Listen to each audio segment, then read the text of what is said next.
Football, for the love of the game.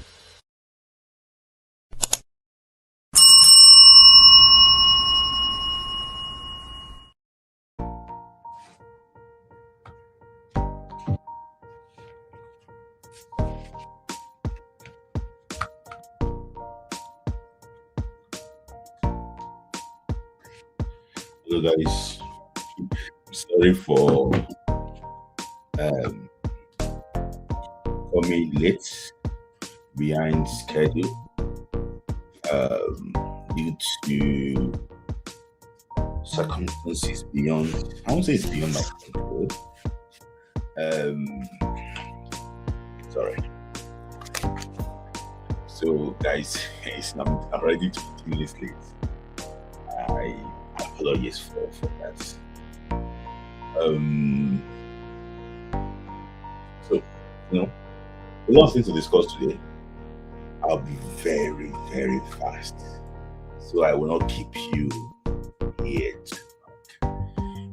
It's a lot of things to talk about today. Today is going to be, I'm just trying to get, I'm going to get one video so that I can play it. When wolves cry, that's my man. Diola Hayeyu. Monso Ogunbade is a member of the channel. Also, Youth Monso Ogunbade. So, good morning, good afternoon, good evening. Anywhere you are joining me on that Friday night, the last Friday of the month of January. January is a very long month, but we're happy that we are here.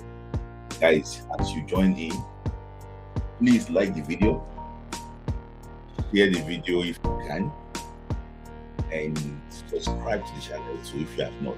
I've observed some things that some people are joining us without subscribing.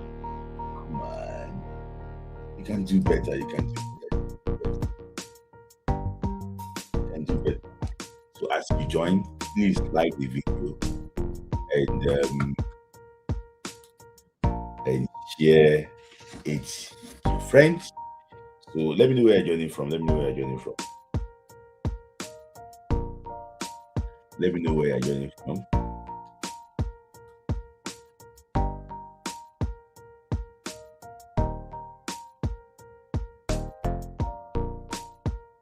Let me know where you're joining from.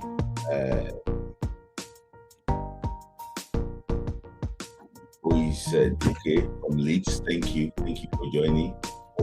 From USA.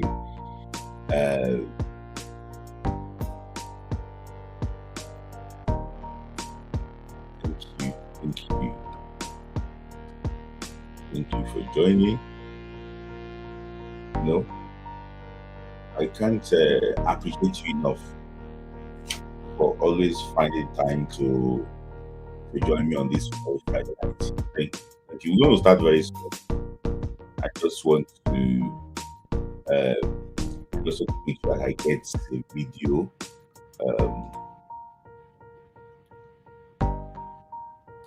quickly, then we'll kick start. So guys, please like the video, and if you can too, please just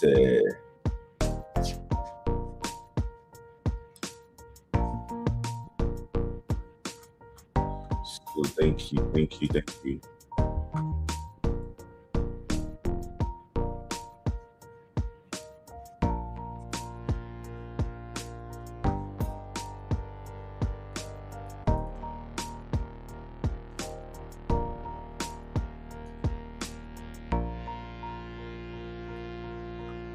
So, yeah, welcome. Thought you are not coming. Oh, no, we are here now. So let's just kickstart. Are we fast? I was trying to get a video for you guys, but unfortunately, the thing did not work out. That is fine. So let's kickstart. So yeah, I like to start from the home floor as usual. So, like popular says, charity begins at home. Guys, please like the video as you join, so that we can show these things to a lot of people around us, so that okay, what we are doing here is it makes a lot of sense. So I'd like to start from on the home front. I will still see exactly how I can, get that video across to you. But but let me just start quickly, so I won't just keep you waiting. So, guys, good morning, good afternoon, good evening. This is Friday Night Football Club. I'm your host, Smith Lai. So we dive in straight away. A lot of things in the board to discuss today, and let me just kickstart. So I like to start on the home front. So this letter that just came from the MPFL. I'd like to start from the MPFL. So we bring you complaint from the board, management, and staff of Nigerian Premier League, the Year Premier Football League. We wish to inform you that the subsequent of the broadcast and television rights entered into by it. So the summary of this letter is that 3SC will not be able to host a Premier League game in Ibadan for now.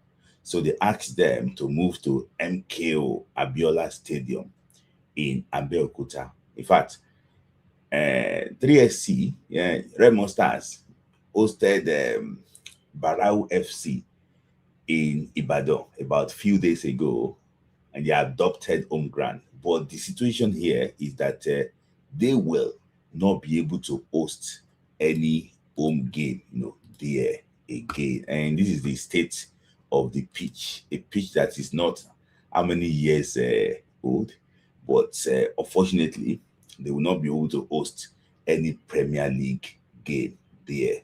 That is actually what bad. And even the reason why I pick up this news is that Nigerian female under 20 national team, the Super Falconets, will be playing in Ibadan. So if the MPFL thinks that the pitch cannot host MPFL games, why are you taking the Falconets to that place? I don't know, maybe they're going to also change the venue, but based on, I don't think that pitch is fit enough to host a very good football game. So if they can take the pitch is not good enough, why not take the Falconets to Abeokuta, so that at the end of the day, they can also go and play their qualifiers in Abeokuta. So the Super Falcons of Nigeria, that's the national female under 20 team, they will play against the Lioness of Senegal on the 7th of February. So the coach, that is Coach Madugu. So not Madugu, sorry. It's not Coach Madugu. I'm not sure what bring his name. Coach Moses Adiko already called up players for the game. See, guys, if you want to ask me a question, you put in a super chat. I'm not attending to any question with that super chat here today. So I just hope that they can change the venue. Abeokuta is better than Ibadan, in my own opinion. So if they could ban it for an MPFL game, why taking the Super Falconets to that place? So the winner between Nigeria and Senegal will face the winner between Malawi and one other country like that. So it's very, very crucial for Nigeria, because it's just the penultimate reward game before we qualify for the World Cup. Senegal will not be easy, so we need to play them in a very good tough, because we are hosting the first leg, and the second leg is going to be in on their way. It's going to be in Dakar, so we need to be able to to do well there in that regard. So let me just talk about quickly move on to, and still on the home front too. Let me talk about the Nigerian vice champion, Rivers United. We play against Power Dynamos of Zambia in Uyo on Sunday. That's their fourth. That's match day 4 of the CAF Champions League, and they are winless up to match day 3. So they lost their first 2 games. They lost 3-0 to Pyramid in Cairo. They lost 2-1 to RS Beken in Uyo. They drew 0-0 in Lusaka to Power Dynamos of Zambia. Now they have the chance to play against Power Dynamos again in Uyo for me, they are already behind. They are already behind. You know, the two clubs in front of them are probably having 7 points. They have 1 point. In fact, they need to beat Power Dynamos here and beat Pyramid. Yeah, in fact, they need to win their last two games at home and hope and pray. In fact, even if they win their last two games at home, they must pray that the two teams in front of them should lose their two games. But I don't think it will happen. I think this is the end of the road for even okay if they win their three games. Okay, if they win their three games, maybe probably they beat Panamos in Uyo. They now also beat Pyramid in Uyo and beat RS Berkane in Morocco. So they can still have 10 points, but it's going to be very, very tough. You know, they can beat Pyramid in Uyo. Anything can happen. They can beat Dynamos in Uyo, but can they beat RS Berkane in Morocco? It's tough. You know, in football is not mathematics. You know, anything can actually what happen. But I wish the team the very best of luck. At least it's a good thing that they are in the CAF Champions League. It's been a very long time that we had a club play in the CAF Champions League. So kudos to those working with them. At least that is one achievement. No Nigerian club has been able to qualify for the CAF Champions League for a very long time. So for them to be there, big ups to Finidi George. So that is that on the home front. And this one is just like a slight talk, you know. I saw analysis of MPFA game, you know, and I was disappointed that this 2026, you know, this is how the studio looks like, you know.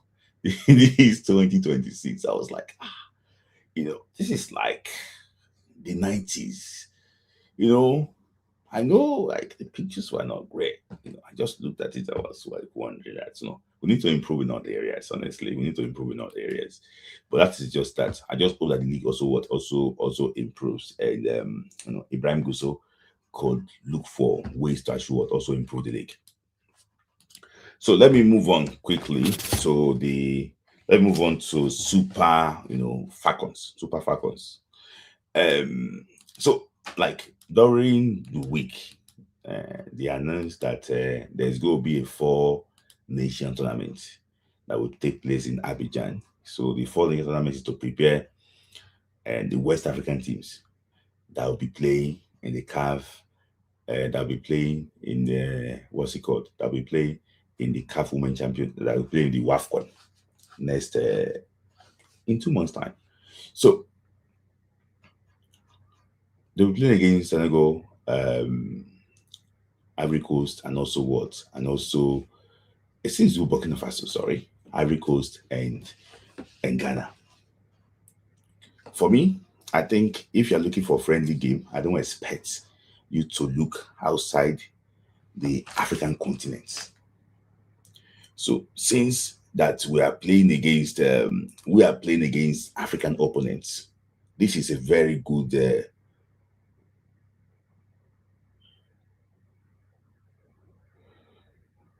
as soon as you just send question. You have to put super chat if I want to address to you. This thing, super chat if I want to address please.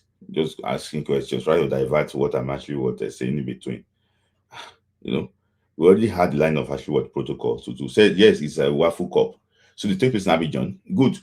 I'm impressed with that, because at the end of the day, it makes a lot of sense for us if we play against the opponent we expect to play against in the next in the next WAFCON. So good initiative for those actually coming back to actually to bring it out. I'm really actually impressed with that. And we can test ourselves against this team. We're playing against Zambia. We'll play against Zambia. And against Egypt too. North African actually rivals. We're also going to play against what the other team in our group against Malawi. You know, so it's good to test ourselves against these African sisters, so we know exactly our level. This is actually the most important thing.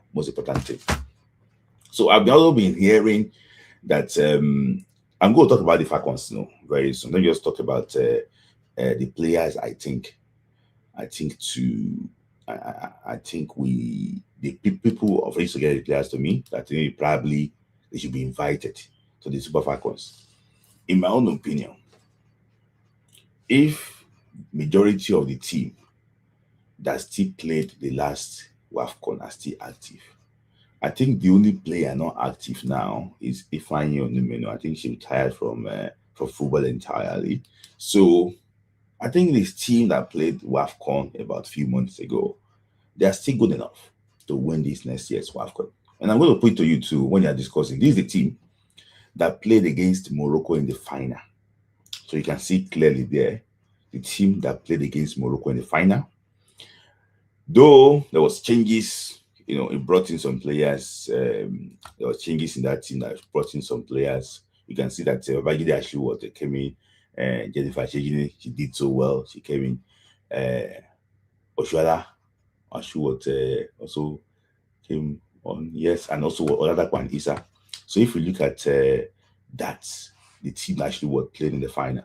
So I think, in my opinion, this team is still good to assure to win it. So if the coach wants to change things now, it might probably be very tough for him to inject new blood in here. So, in my own opinion, I don't think that the coach needs to invite a lot of players. I think just need to keep the group that won the last year's WAFCON and see exactly what they can actually what they can do. But majority of the team, I expect them to be in this year's WAFCON.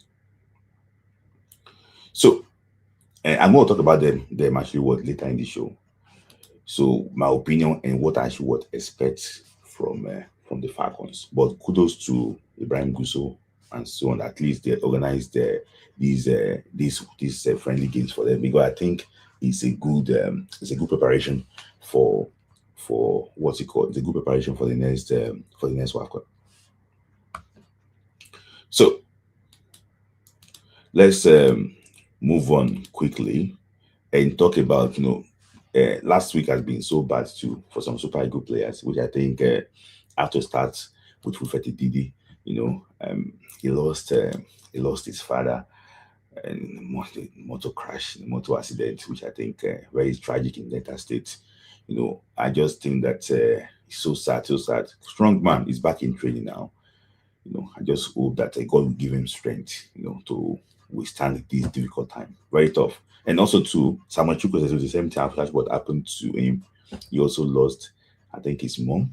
And I just hope that God too will give him strength to overcome this difficult time. What a very, very tough time. It's double tragedy for these guys. I remember during AFCON, sorry, Ndidi, when he scored against Tunisia, I think he celebrated. Speak loud. I think he celebrated with what's it called? Similar like Kanu, similar to just trying to honor his dad, not knowing that his dad will actually will pass away. So it's just so sad. I hope that he can actually have the strength to overcome all this difficult time. So let me just move on to transfers quickly, because I want to make sure I just brush through and I have enough time to cover all the stories. So let me just go to transfers quickly.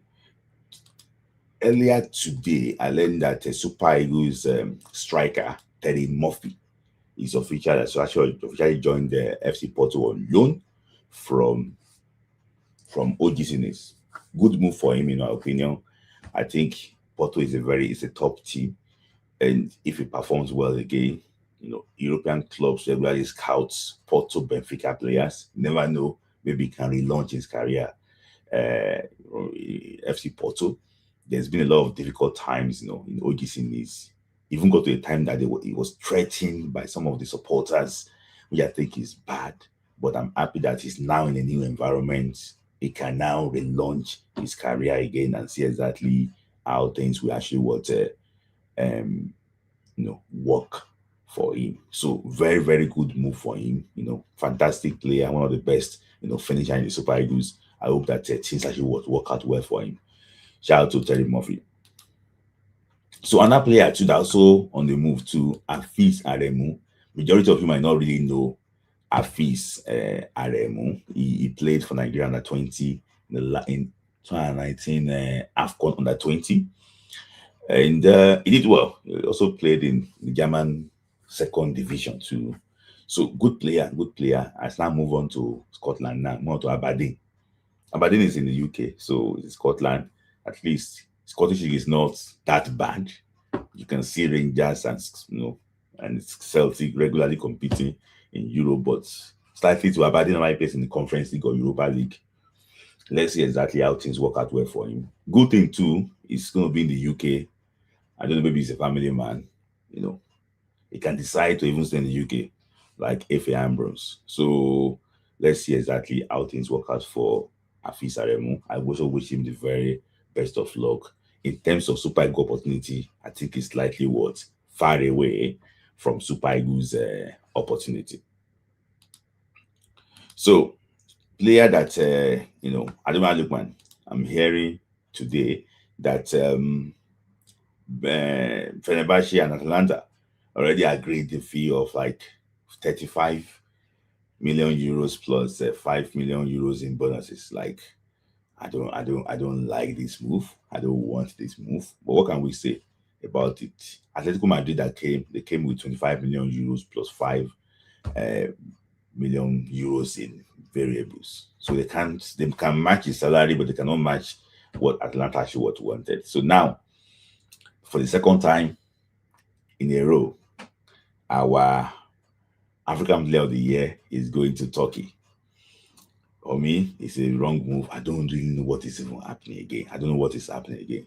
That is the reason why it becomes so important that the national team keep on working. Because I don't know, how can Tammy Abraham get a move to Aston Villa from Besiktas directly? And Lukman is like even Tottenham. Oh, they offered Lukman to every like 3 or 4 clubs in England. They said no. Like, what is happening? What is happening? So it's just crazy. I know that the guy too is going to be 20, I think it's 28 or so. So you also think it can maybe probably the salary might be on the high side in Turkey and want to play. But so Turkey too, normally old player. I don't know. I don't like this move. If Atletico can step up, I will want him to go to the World to go to Atletico. But it's just bad. I don't like this move, but I wish him the very best of luck. Imagine looking at him in this jersey. No, this is not what I actually want for Lukman. But I think he knows the best. He knows the best. So there have been talks too that this player is called Ahmed Abdullahi. He's played for Sunderland on 21. For this past 3 months, he's been also you know be called up to the not to the national 20 team, sorry, called up to the main team now. So the coach is talking, maybe probably he's going to be getting more opportunities now for Scotland. He's a player that you cannot doubt his talent. Fantastic player. People have complained about indiscipline. People have complained about but one thing you cannot deny this guy is that this guy is very, very good. So if he could get opportunities to playing in the Premier League, you can also put him there. He's a talent. He's a talent. I just hope that he can match the talent with hard work. Everything will actually will pay for him. That is Ahmed Abdullahi. He's about to get his chance with Sunderland. So there'll be reports. I'm also hearing that Frank Onyeka is on the verge of joining Coventry City. So Coventry City tops the championship, on the verge of getting promotion to the Premier League. So for me, I don't see anything wrong with this move.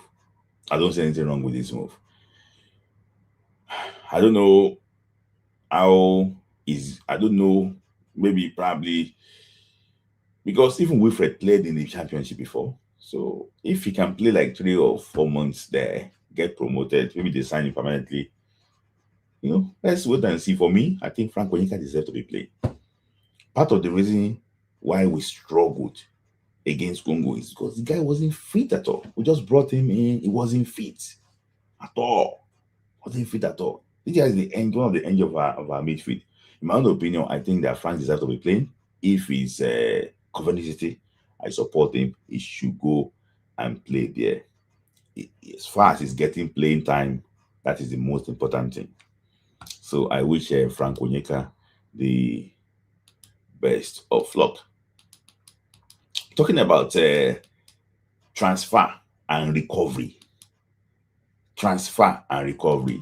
Nigerian player Emmanuel Dennis Bonaventure, moved from being clubless to Brundy in the Danish league.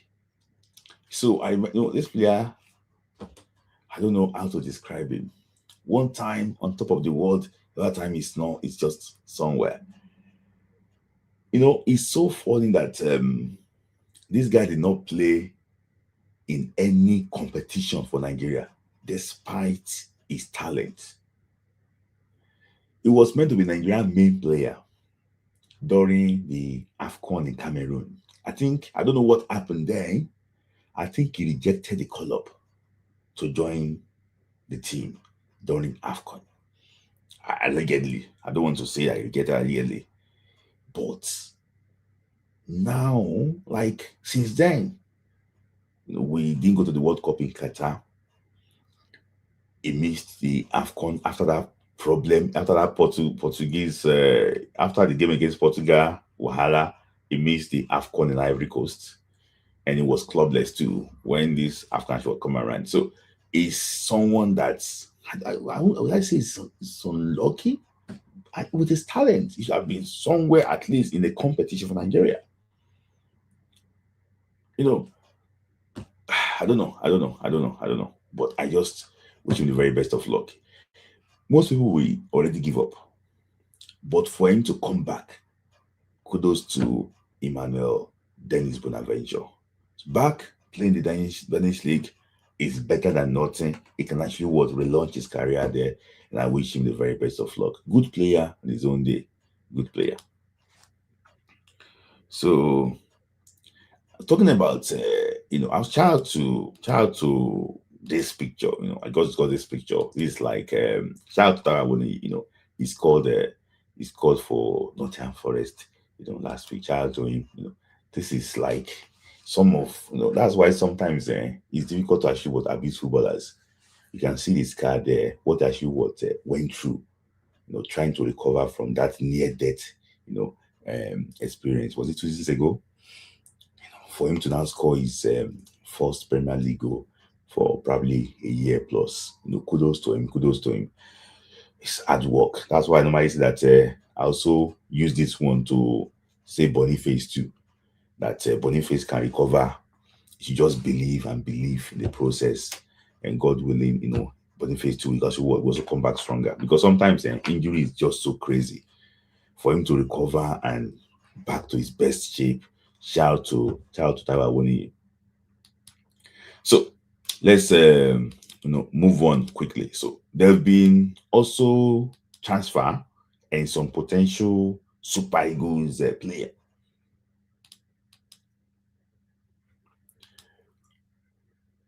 Rangers Fernandez, according to they asked him yesterday actually after the game against FC Porto that with all this transfer rumor, what is going on, what is happening? He said that he's focused on Rangers. He's not doing anything. It's just Rangers. He wants to focus on Rangers. But there's been a lot of rumors. There's Bayern Leverkusen on the ground. There's like Syria clubs there. They even say that there's one Premier League club, looking for Emmanuel Fernandez.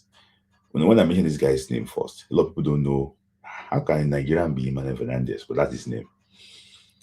So, and when he was in League One, a Syria club scouted him, wanted to bring him, but they sold him to Rangers. So good player. He's been very good this season. And when I watched him last season, I just realized that this guy will be potential. And kudos to the national team selectors too. They already have an idea about. They already know this player. They know that he can probably actually add something to the Super Eagles of Nigeria. This one can be another Calvin Bassey. It might start slow, but as this guy progresses, he's going to actually get better. He's a very, very good player, ball playing player. And, I hope that he actually will continue doing this. So that's actually what Emmanuel Fernandez. So he plays currently for what? For Glasgow Rangers. So there is also, just put that one. So there have been also been clamor too about a player that if you are based in the UK and you have been following academic football very well, you follow academic football very well, you will know this player called Ife Ibrahim. Ife Oluwa Ibrahim. He's highly rated, in the academic system in the UK. A player with huge potential, a player with a lot of with potential that is like good in every areas, very good midfielder, fantastic talents, very humble, and is being tipped to actually even make his debut for Nigeria very soon. He's a player with a huge Nigerian connection, but I've been hearing that debate on Twitter that should he come to Nigeria directly? In my own opinion, I think that players like this should start from under 20, under 23. Let them know the culture. From there, you can now integrate them to the Super Eagles. That is my take. That's my take on that. But it's a good player. It's a player we have to watch out for. Good family, good ties to Nigeria, and he's a player that can actually be under Alexi will be for Nigeria in the future. You never actually you never know. So let's move on to Super Eagles stories now quickly because I don't want to spend too much time today. So there's been these pictures too circulating about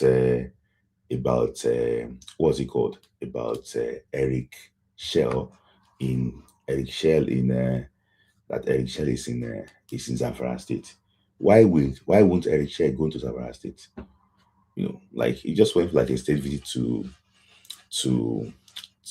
Governor Dauda of Zamfara State, and Zamfara State is where the NFL president comes from. So I don't know why people actually were surprised about that. So it's just to visit, advise the governor about how to develop sports, in that part of the world and things like that. So he's in free. That's his boss friend. So why can't he go there? So I don't think there's any string attached to this move. I think it's just just a visit to the Zamfara State. That is it. That is his boss friend. So, and when he's in Nigeria, you don't expect him to just be somewhere. He's someone that he can move around, and this is actually what his boss friend. Thank you, Benike, my fourth giver today. Thank you. So that is actually what that on Eric Shea. So let me just put on quickly. So I'll just go take like a small break now, and I will be back quickly.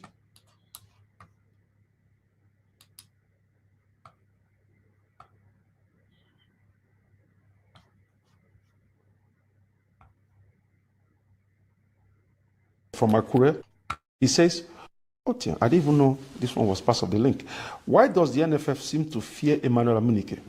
Despite his success, he is consistently overlooked for foreign names. Is there a deliberate policy to keep strong-willed ex-players from the nation away because their footballing IQ threatens the status quo?" Yeah, I'm Amunike like the others. I don't have anything during my period. I like him. We had a very good relationship. But we also believe that there are some local clubs that also need the attention of ex-internationals. And I believe he's the one of the local clubs now. I don't know if he's still there, I don't know how well he did, how well he fared. The only one that I know that fared very well. No, President, you know how well he fed. You know how things are going. Please, let's not give political correct answers. There is hardly any type of Nigerian football you're not aware of. Listen, I know he went to Atland, but I don't know whether he's still there. I think it's still there. It's still there. I don't know whether they are struggling. Toby is an excellent coach. I don't have anything against him. We look at things beyond that, and there are some things that are better left unsaid. But beyond that, because it's not what you think. You look at a lot of factors. So what? At the appropriate time, I'm not going to come out to say anything. But at the appropriate time, usually in my books, there are some of these things that are going to be captured. But what advice will you give now to Amunike? Yes, listen. Because Sunday, when I came to you, because the man really wants to help Nigeria. Listen, when I came to you, he's helping the local club. Let him concentrate there and take the club. We need Nigerian clubs to win the Champions League again. If the governor is not giving in the owners of the club, then we can rally around him and let the governors. It's not just win the national team. It's in a local. I don't use the word local. It's an indigenous club. If you look at Spartans of Owerri, today is Heartland. It's a big club. It's a club that has been there for about 40 years. So it can also help that club to win the Champions League. Starting from yesterday, it's still very young. Once that is done, it's supposed to be automatic going to the Super Eagles. So it's not just say because the Super Eagles is there for anybody to just say you want to. Now, at the point I was talking to Amunike to be part of the team. He won't coach the Super Eagles. But again, he went to Egypt, and I don't know what happened. So that is that is actually what the interview. So I'm going to talk about that one actually quickly. So these are actually what Nigeria former international Sunday this interview the former NFL president Emmanuel Dennis. But I find this thing very funny. See, I don't know. I don't want to sound controversial, but I don't know their new marriage. I've been seeing them together, Emmanuel Dennis and Olise. I don't know how they got together back because I knew that they had issues when he was the national team manager. My issue is with this thing about Amunike coaching national team these days. Is he most, as in, do you think the 94 said they must be entitled to coach the national team? Like, are they entitled all the time to coach the national team? I believe that national team job should probably be on merit. It should be on merit. You must be doing something now. And when you now perform well in what you are doing, you can do well. You can move to the national team. It becomes, this discussion, I didn't expect them to come out from Olise saying that he wants to help Nigeria. Well, he should go and, is he helping Atlant? So, let's do the maps. Out of the 94 sets that played at the 94 World Cup, attack coaches, all of them don't coach Nigeria. Siasia once coached Nigeria sometime. The latest coach coached Nigeria. What's it called? Olise coached Nigeria. Who else again? Eguavon coached Nigeria. All of them that will be coached there. You can remind me, I think majority of them coach Nigeria. What is the issue? I think it should be based. It should be based on merit. It should be based on merit. In my own opinion, I just think it should be based on merit. You must be doing something. People say, okay, Papa Thiaw and Senegalese, they are supporting their team. Papa Thiaw led unfancied Senegal national team to win the CHAN. He led them to win that CHAN. Now, like, what is it? He led them to win the CHAN. So I don't understand. He merited it. That's why they called him up. So this discussion about he wants to help Nigeria, I even heard that he got to a stage that the people around him were threatening the NFF that they must employ Amunike. What is there? Why? I don't understand.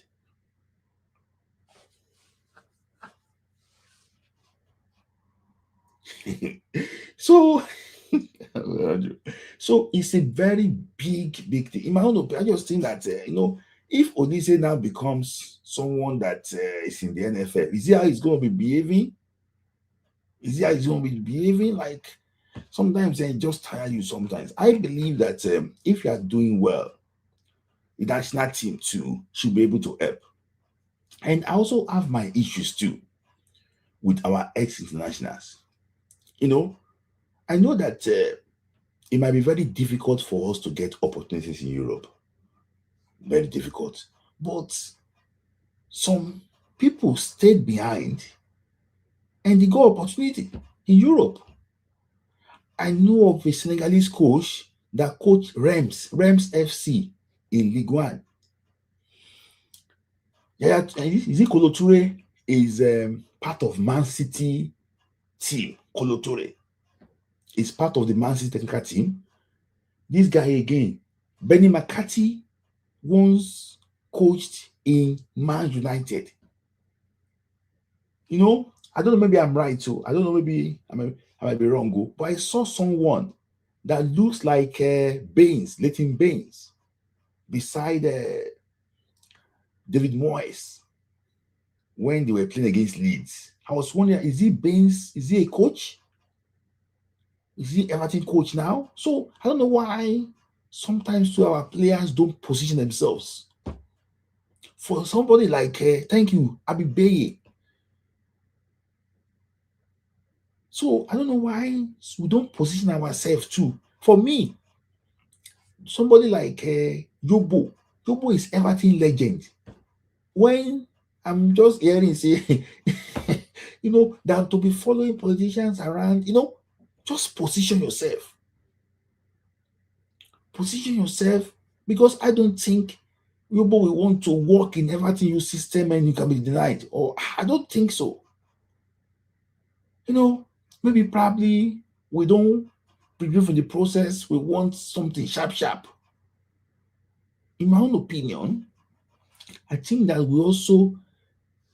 we need to position ourselves, because they don't like me, they don't do this thing, they don't like me. I understand. It's tough, it's difficult. But all this entitlement thing is what I don't understand. When we say, we went to go and employ a Malian, this national team is our job. It should be reserved for us. Who are you? It should be reserved for you. Who are you? So I just believe that if you do something, there should be something. See, try. Somebody ask here, say, okay, I won't answer you because teach music, you didn't put super chat there. I will not ask you, I will not answer you. So just answer yourself. Answer yourself there. See, I don't want to go into that one. Edge code. I don't want to go into, because I had a conversation with him. So I just believe that if a coach naturally performs well, I don't know when the whole thing started happening, because we used to have a Guavon coached in Black Leopards.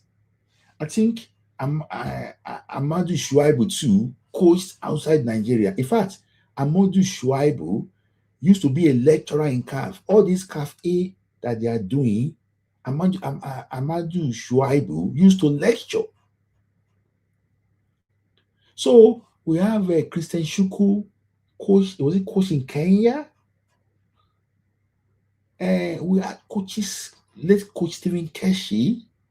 He went to Togo. He went to Mali. We used to have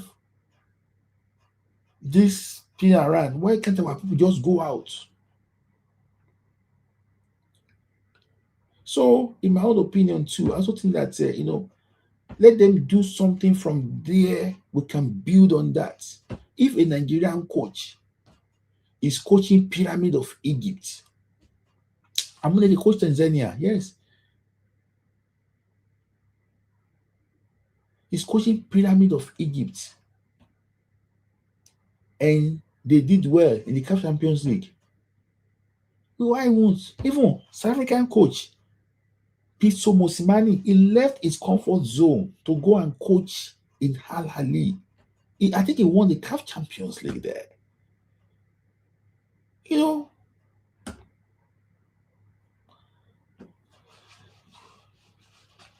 so in my own opinion, I think we can, if a coach is doing well, because I think that the competition back home is not really great. Thank you. Can you in coaching Gambia? How they move around. And if you are at home, perform well. When you conquer Nigeria, go and conquer Africa too.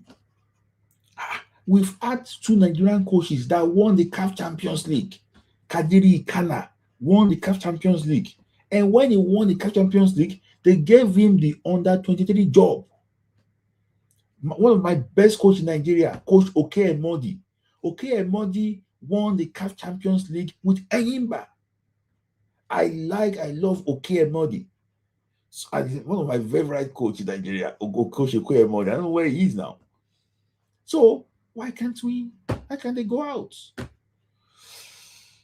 We had coaches like Ganiu Salami, thank you. We had the Beja coach then that coached Beja to his final. Was the semi-final of the Cup Winners' Cup?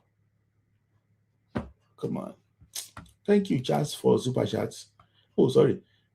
Thank you. I've got thank you, Sports Global. Thank you, Sports Global. Thank you, Connect to Gods for this. Who is this Connect to God? So, and let me just Benike sent super chat. Let me just take your comments quickly, Benike, before I move on to my next story. Unfortunately, I was meant to play. Okay, so that Smith, are you following Alessandro Mancadelli, 24-year-old center back, Italian dad, Nigerian mom, first starter who wants to play for Nigeria? Really good. Yeah. It's on the radar of the coach, and the coach is aware of his talent. But the coach is also watching him very closely and see maybe can actually compete well. So, players like Maurice Jens, Emmanuel Fernandez, Alessandro Mancadelli, they are all on the radar of the coach. And the coach will do justice. These guys are young. The oldest among them is Maurice Jens. I think he's 25, 26 years of age. The others are 24, and there's one even 19 years old there. So, thank you, Charles. Charles said that it's because our football system has fallen apart. Yes, I agree with you.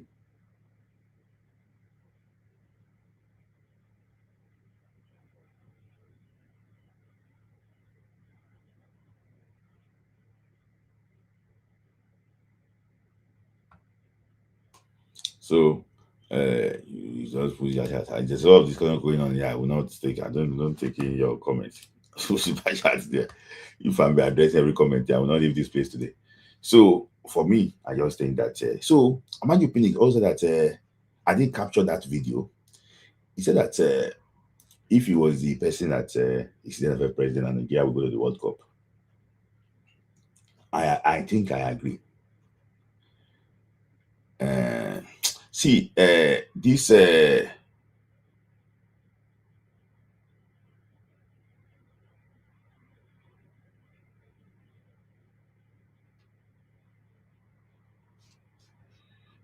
I will put you to bed. Oh, yeah, if you put super chat now, I address your teach music, I will address your this thing, but you didn't put it because your this thing get answer. I'll have answered you, but you didn't put super chat there. So I won't. Thank you, Uche. You can help me to answer him.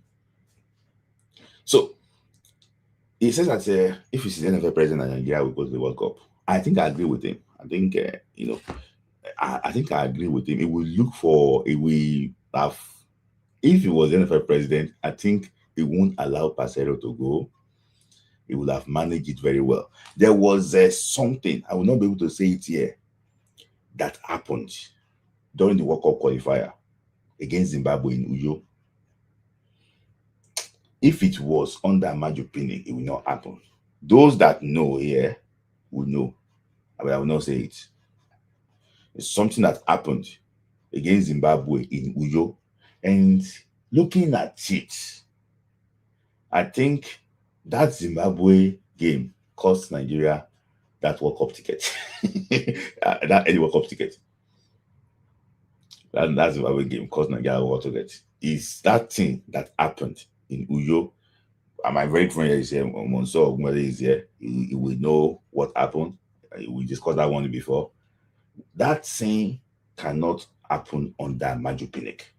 I'll just put it that way. I'm not saying it, but that thing can never happen under Amaju Pinnick.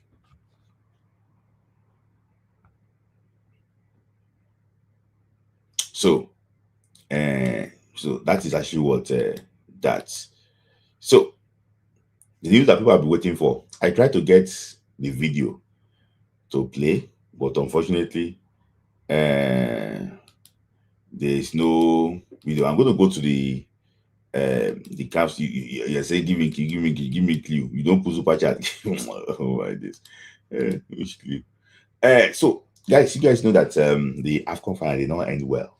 There was fracas that ended the game. Penalty, questionable officiating, walking off the pitch, crowd trouble, different things actually what happened in the AFCON final. But CAF too, they've dilly dally came out to actually talk about what their punishment is. I'm going to go to the punishment before I end the whole thing. So the punishment for Senegal is this: $300K for improper conduct of supporters, which brought the game to disrespectful. Okay, they fought. We know. 300,000 fine for sporting behavior. Okay, of sporting actually what conduct of players and technical staff, violating principles of fair play. 50,000 actually what dollars too for the team misconduct after 5 players received conscience. So they put that one there. Okay. There's also a 5-match ban for Papa Thiaw, the coach of Senegal. So 2 Senegal players actually would have been sanctioned. So Liam Check, Bori Diaye, they had to serve 2 CAF games. Ismail Assar, 2 CAF games, 2 official CAF games. Okay. CAF continues to come down on forget those things. So for Morocco too, you guys have already seen this thing before. For Morocco too, see that 200,000 for improper behavior of stadium ball boys during the match, 100,000 for improper conduct of players and technical staff who entered the VR review area. Let's just say my thought about this one.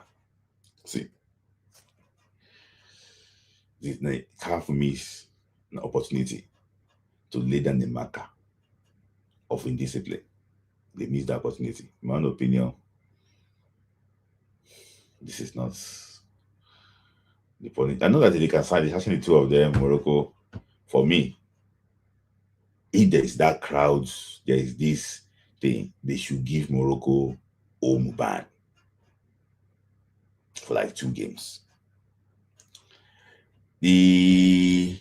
For walking off of the pitch, I don't want to say it's too light, but in my own opinion, I just think that this statement is not strong enough to deter other teams from doing the same thing in the next AFCON.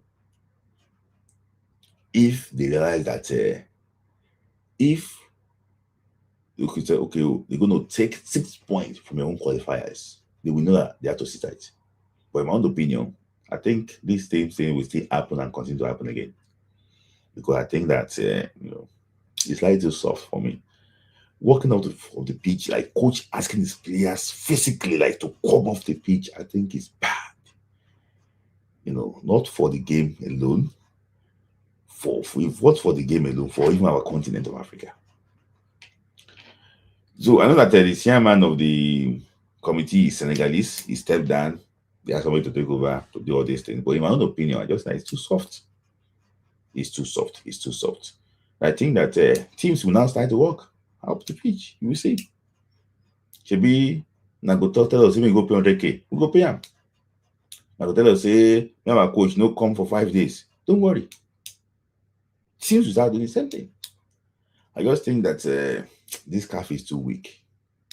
This calf is too weak. This calf is too weak. They need to lay a marker down that you can never try this thing again. I'm not saying you should kick out Senegal from the next AFCON, but let them feel it. Suspending, picking players, suspending players. Very weak. Very weak. Very weak, this thing. And just so I pray for this thing. But if you know, you know. I know that Patrick Mosepe has done well because of finances for the game. But in terms of the integrity of the game, it's going down. In my opinion, it's going down. We see the future of it. Now, nobody's talking again. Nobody's talking again. Everything don't go. Nobody's talking again. We used to kind of give them, they don't give them $11.5 million. So they could use 600K out of it. Pay CAF 11 million. They take it home. At least. I'm not going to talk more than that. But for me, I think it's too weak. They need to lead an marker. If it's an Anglophone country, if it's Anglophone country that needs something like that, will the punishment be the same? Or is it going to be more? Thank you, Charles. Charles said that Smith, any update on DR Congo, Perry? When are we playing? Are we playing Cameroon or going to this thing? So I'm trying to play a video. So I don't know why the video is not. I was trying to play a video. I don't know I don't know why the video did not.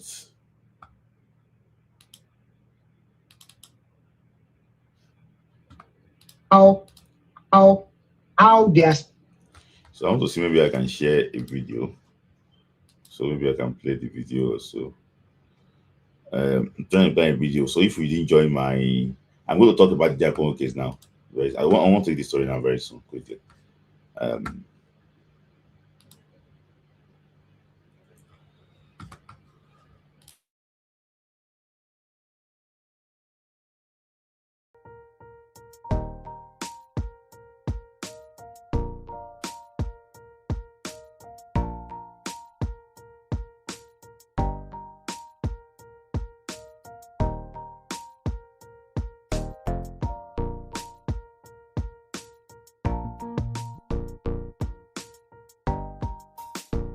How they are still going to push for the for DRC to be eliminated. Great. When he broke initially, I asked if I was set up, but when he broke it down, I was like, okay, it makes a lot of sense because there are only two African countries that you can't have a dual nationality: Cameroon and DR Congo. What about Equatorial Guinea? No, those you are the only can two. have if Okay. Please talk about this. Suleiman, please talk about it. Those are the only two countries that you cannot. Now, there are exceptions. And what is that exception? Sporting exception. Now, here's this crazy dynamics about this. The current Secretary General of CAF is a DR Congo. Mm-hmm. But he has a Switzerland nationality. So he has a partial DR Congo passport. Mm-hmm. Now, if Smith Lai is coming from UK and wants to come and play for DR Congo, in order for him to play for DR Congo and for him to be able to present him to FIFA, they need to make an exception. It's a sporting exception. What's that sporting exception? It goes through their constitution 6 months. Mm-hmm. They did those players in 6 weeks. That's the problem, yeah. So that's where the issue is. Yes.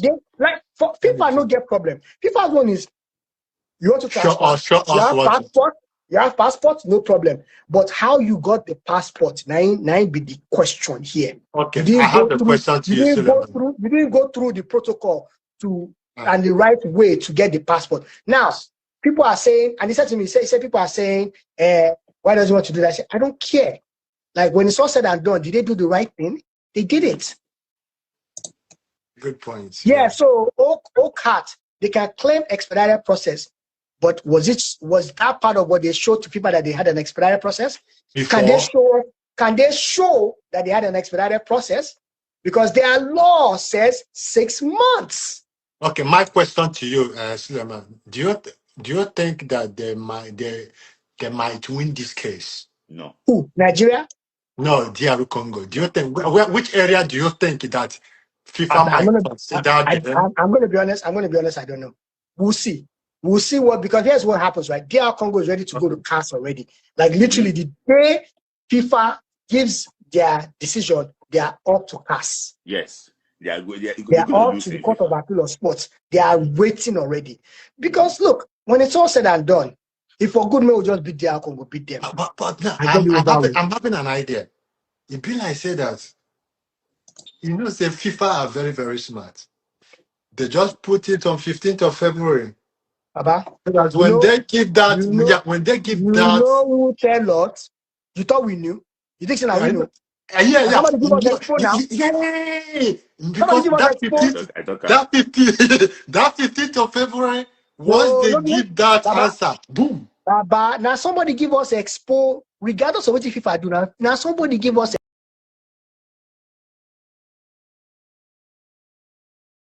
Well, so that you guys can understand the whole thing. So this is like a first-hand information. It's not. I can hear this internet blackmail that why is the president of the NFF going after the case? Why won't he?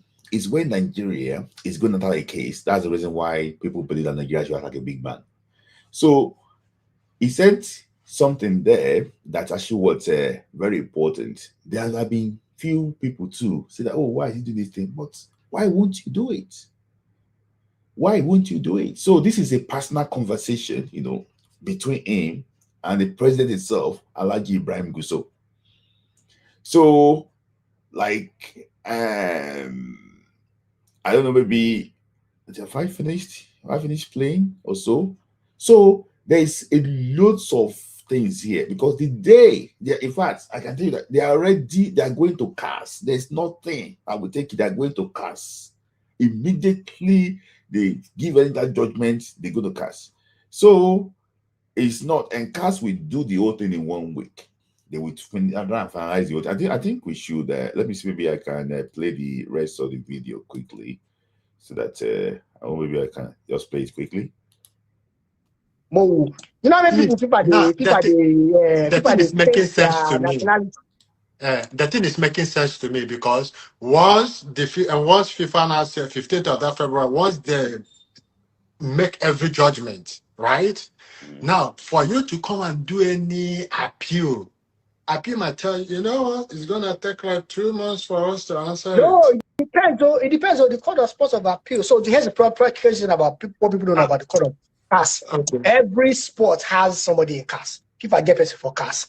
Athletics get people for CAS. Everybody has their people in CAS, right? Now, FIFA's judgment, if it favors Nigeria, DR Congo will go to CAS. If it favors DR Congo, Nigeria will go to CAS. Somebody's go to CAS, yeah. But what if they start dragging this till March? Which match that we are going to play? CAS go do expedited with CAS. CAS be made decision in 1 week. Okay. No go believe you. CAS be made decision in 1 week. So all of this will be sorted because FIFA has their own people in CAS. So all of this will be sorted before the playoffs in March, for sure. All of that will be sorted before the playoffs in March. But it was just an eye opener when I spoke to the guy in December. And he said, Omo, this is the situation, when you say people they can be biased, bro. Look, let's be very, let's be very, very fair. Let's be very, very fair, right? Let's be very, very honest with ourselves. Life is biased. Life is biased. So that is actually what that. I agree. I did live yesterday on Instagram. So actually was keep. So in fact, some of you might know probably actually was doing experienced analyst, work with beIN Sports, work with nearly the biggest, media in the world, So it was the same hotel with the NFL president, and they had this conversation. So I'm just trying to tell you the picture of it. So I don't want to come and explain everything again about the DR Congo matter. People have been asking me the questions too much. Let's at least now, Ombweri, don't ask the question. So you can see that all the questions that you want to ask Ombweri, don't ask that question there. And Sulaiman actually want to answer that. Shout out to Sulaiman. Very, that's very, it was a very lovely program. I will try and post the video on YouTube, the full video on YouTube, so that you guys can actually be able to watch it. It was like it was a live video yesterday. I'll try and post it on YouTube so that you guys can watch everything on YouTube. So, so when people are talking about it too, the NFF Secretary General, NFF Secretary General already actually said some things too about it. So it was just like saying that told Brida FM about it that what's it called? NFF gives update about the petition. The FIFA against DR Congo for fielding a Euro player in Africa World Cup playoffs. So NFF General, we have a good case, so we don't actually venture into it. So one thing that I know about this current NFF is that they might not know football development. They might not know. They might not know the regular tactics. They might not know it. But when it comes to balancing book, when it comes to getting documents right, checking your books very well, I think Ibrahim Sanusi, I'm not his fan and I'm not supporting this team at all. I'm not supporting this NFF at all.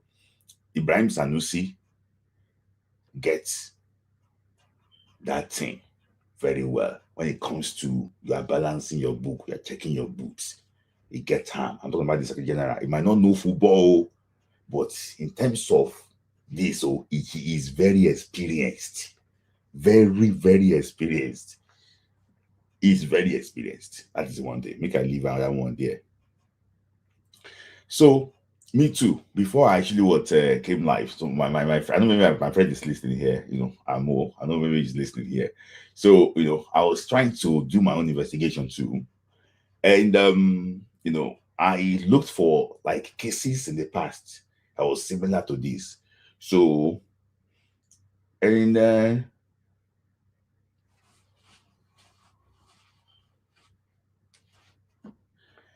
and what happened is I tried to look for which lawyer handle this particular case. So I looked at some cases too. I got the document. I read through those documents.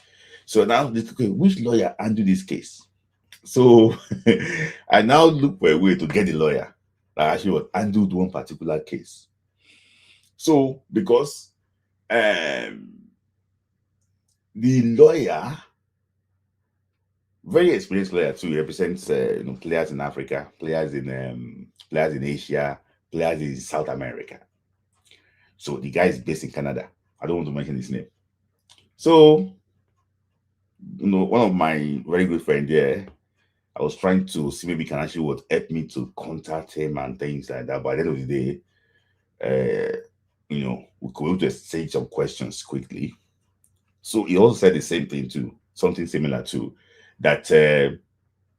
One of his clients, when his clients submitted his passport for FIFA, that FIFA did not admit the passports there. So at that time, because the FIFA question then was that how did the player obtain these passports?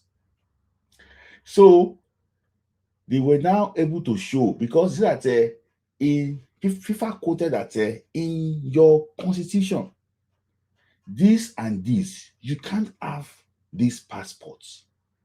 How did your player get this passport? So FIFA rejected the change of nationality of that particular player. So the Minister of Justice of that country and the lawyer, they filed documents together. They now know, there's one part in the constitution that allows that if your father or your mother are born, any of them are born in a particular country of their colony, that you are eligible to have that passport. So, and that was what they quoted for FIFA. So after this, FIFA now admitted that case. So he said that you might use passports to get nationality change, but the day they catch you, say the passport wasn't obtained according to your national law, that is the day they will suspend you for some time. The matches you play, they will upturn the game, like they will upturn the one that is still ongoing competition, like not the one that is closed. If you have won the AFCON now, they will not go and upturn the AFCON. If you have won this, they will not go and upturn it. No, they will upturn the one that is still open. They will give you a ban of like 6 months to rectify those things and come back again for that. So that is what they will actually do. I wish Nigeria the very best of luck, but as I'm going to say it again, because FIFA can be biased, but in this case, it's so clear for them not to be biased. But I wish Nigeria the very best of luck. This case, don't tire me small. I want to lie to you. But currently, the NFF is not, I don't think they are pushing for the match window friendly, because this time around, they are hopeful they're going to play that playoff in March. So I think they're negotiating more of like a June friendly. DR Congo too is waiting, because if this thing did not go with them, they don't even need to they want to know their plans too. Jamaica too want to know who they want to play, and New Carolina. So everybody get interest, for the matter. But it's just that I'll be surprised if there's no foul play. There's foul play in this DR Congo matter about how those guys actually work. Even apart from even the passport, how they got their nationality change, there's one foul play actually what happened there. But let's see exactly what happened at the end of the day. Backdoor, let me just address that one too quickly. See, this backdoor you're talking about, we know that we don't like the NFF. The NFF have not been very good. But the issue is this: these players want to play at the World Cup. See, I've been listening to people talking about the Congo Bata on Instagram. Anytime you see that, you will see online liking those videos. All these guys too don't mind going to the World Cup. Forget about saying the NFF is so bad and this thing. They know. But these guys want to go to the World Cup. Forget how they want to be there. So we have 3 people here now. The fans are saying, "Oh, leave them alone." The NFF are saying that, "Oh, I understand the fans actually." The fans believe that if the NFF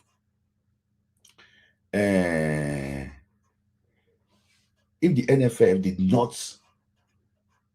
not, maybe probably when you go to the World Cup, things will change in Nigeria, fix our football. It's a lie. It's a lie. I think it's just for us to engage them with programs and say exactly how things work.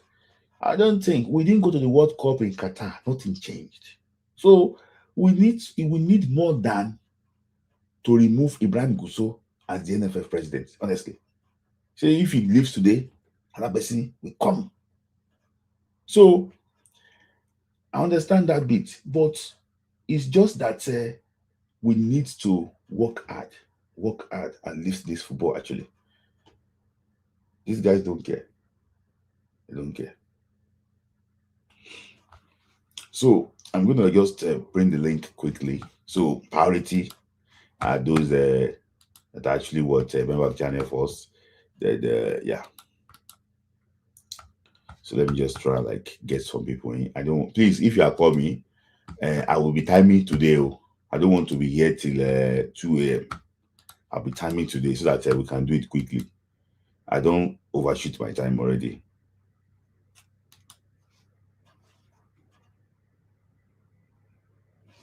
I don't overshoot my time already. So the link is there. So if you want to share your thoughts, you can actually just join quickly.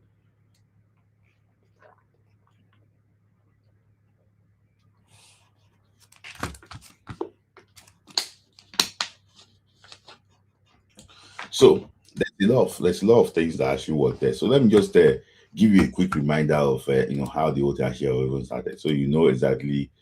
There are players that got theirs in just 2-3 months. So there is to us what we consider as a breach of that regulation. And that was why we submitted that. So what is the hope of Nigerians? Because some people are already on the street to believe that. We are waiting. You heard what I told you. The Congolese rule says you cannot have a dual nationality. Obisaka has a European passport. There are so many of them that have European passport. Some of them French passport. Some of them Dutch passport. So the rules are very clear. We cannot say anything now, but we have submitted our Some are saying FIFA rule is different from DR Congo. It's different from DR Congo. That's why FIFA cleared them. FIFA regulation says once you have a passport of your country, you are eligible. Yes. Now, as far as people are concerned, they are eligible. That's why they are cleared by FIFA. But our contention is FIFA was deceived into clearing them, because it is not the responsibility of FIFA to make sure that regulations of Congo are being avoided by. The FIFA goes by its own regulations, and it was on the basis of what was presented to FIFA. It was on that basis that FIFA cleared them. But we are saying it was fraudulent. So that's actually what Emmanuel Dennis, talking about, that case there. So I'm going to have to look quickly. Actually, what join up to your thought quickly. I want to be very fast today because I don't want to look at your face. So before you go, let me just take super chat quickly. So thank you, Charles. That's the reason why we need support. We need to support Moving Case Petition. It is look like Guso will be there. So I don't think Guso will be there. But I just think that Guso out will not solve the whole problem. So thank you, Temitope. Your thought quickly. Temitope, can you hear me? Can you hear me? Hello? I can hear you. Can you hear me?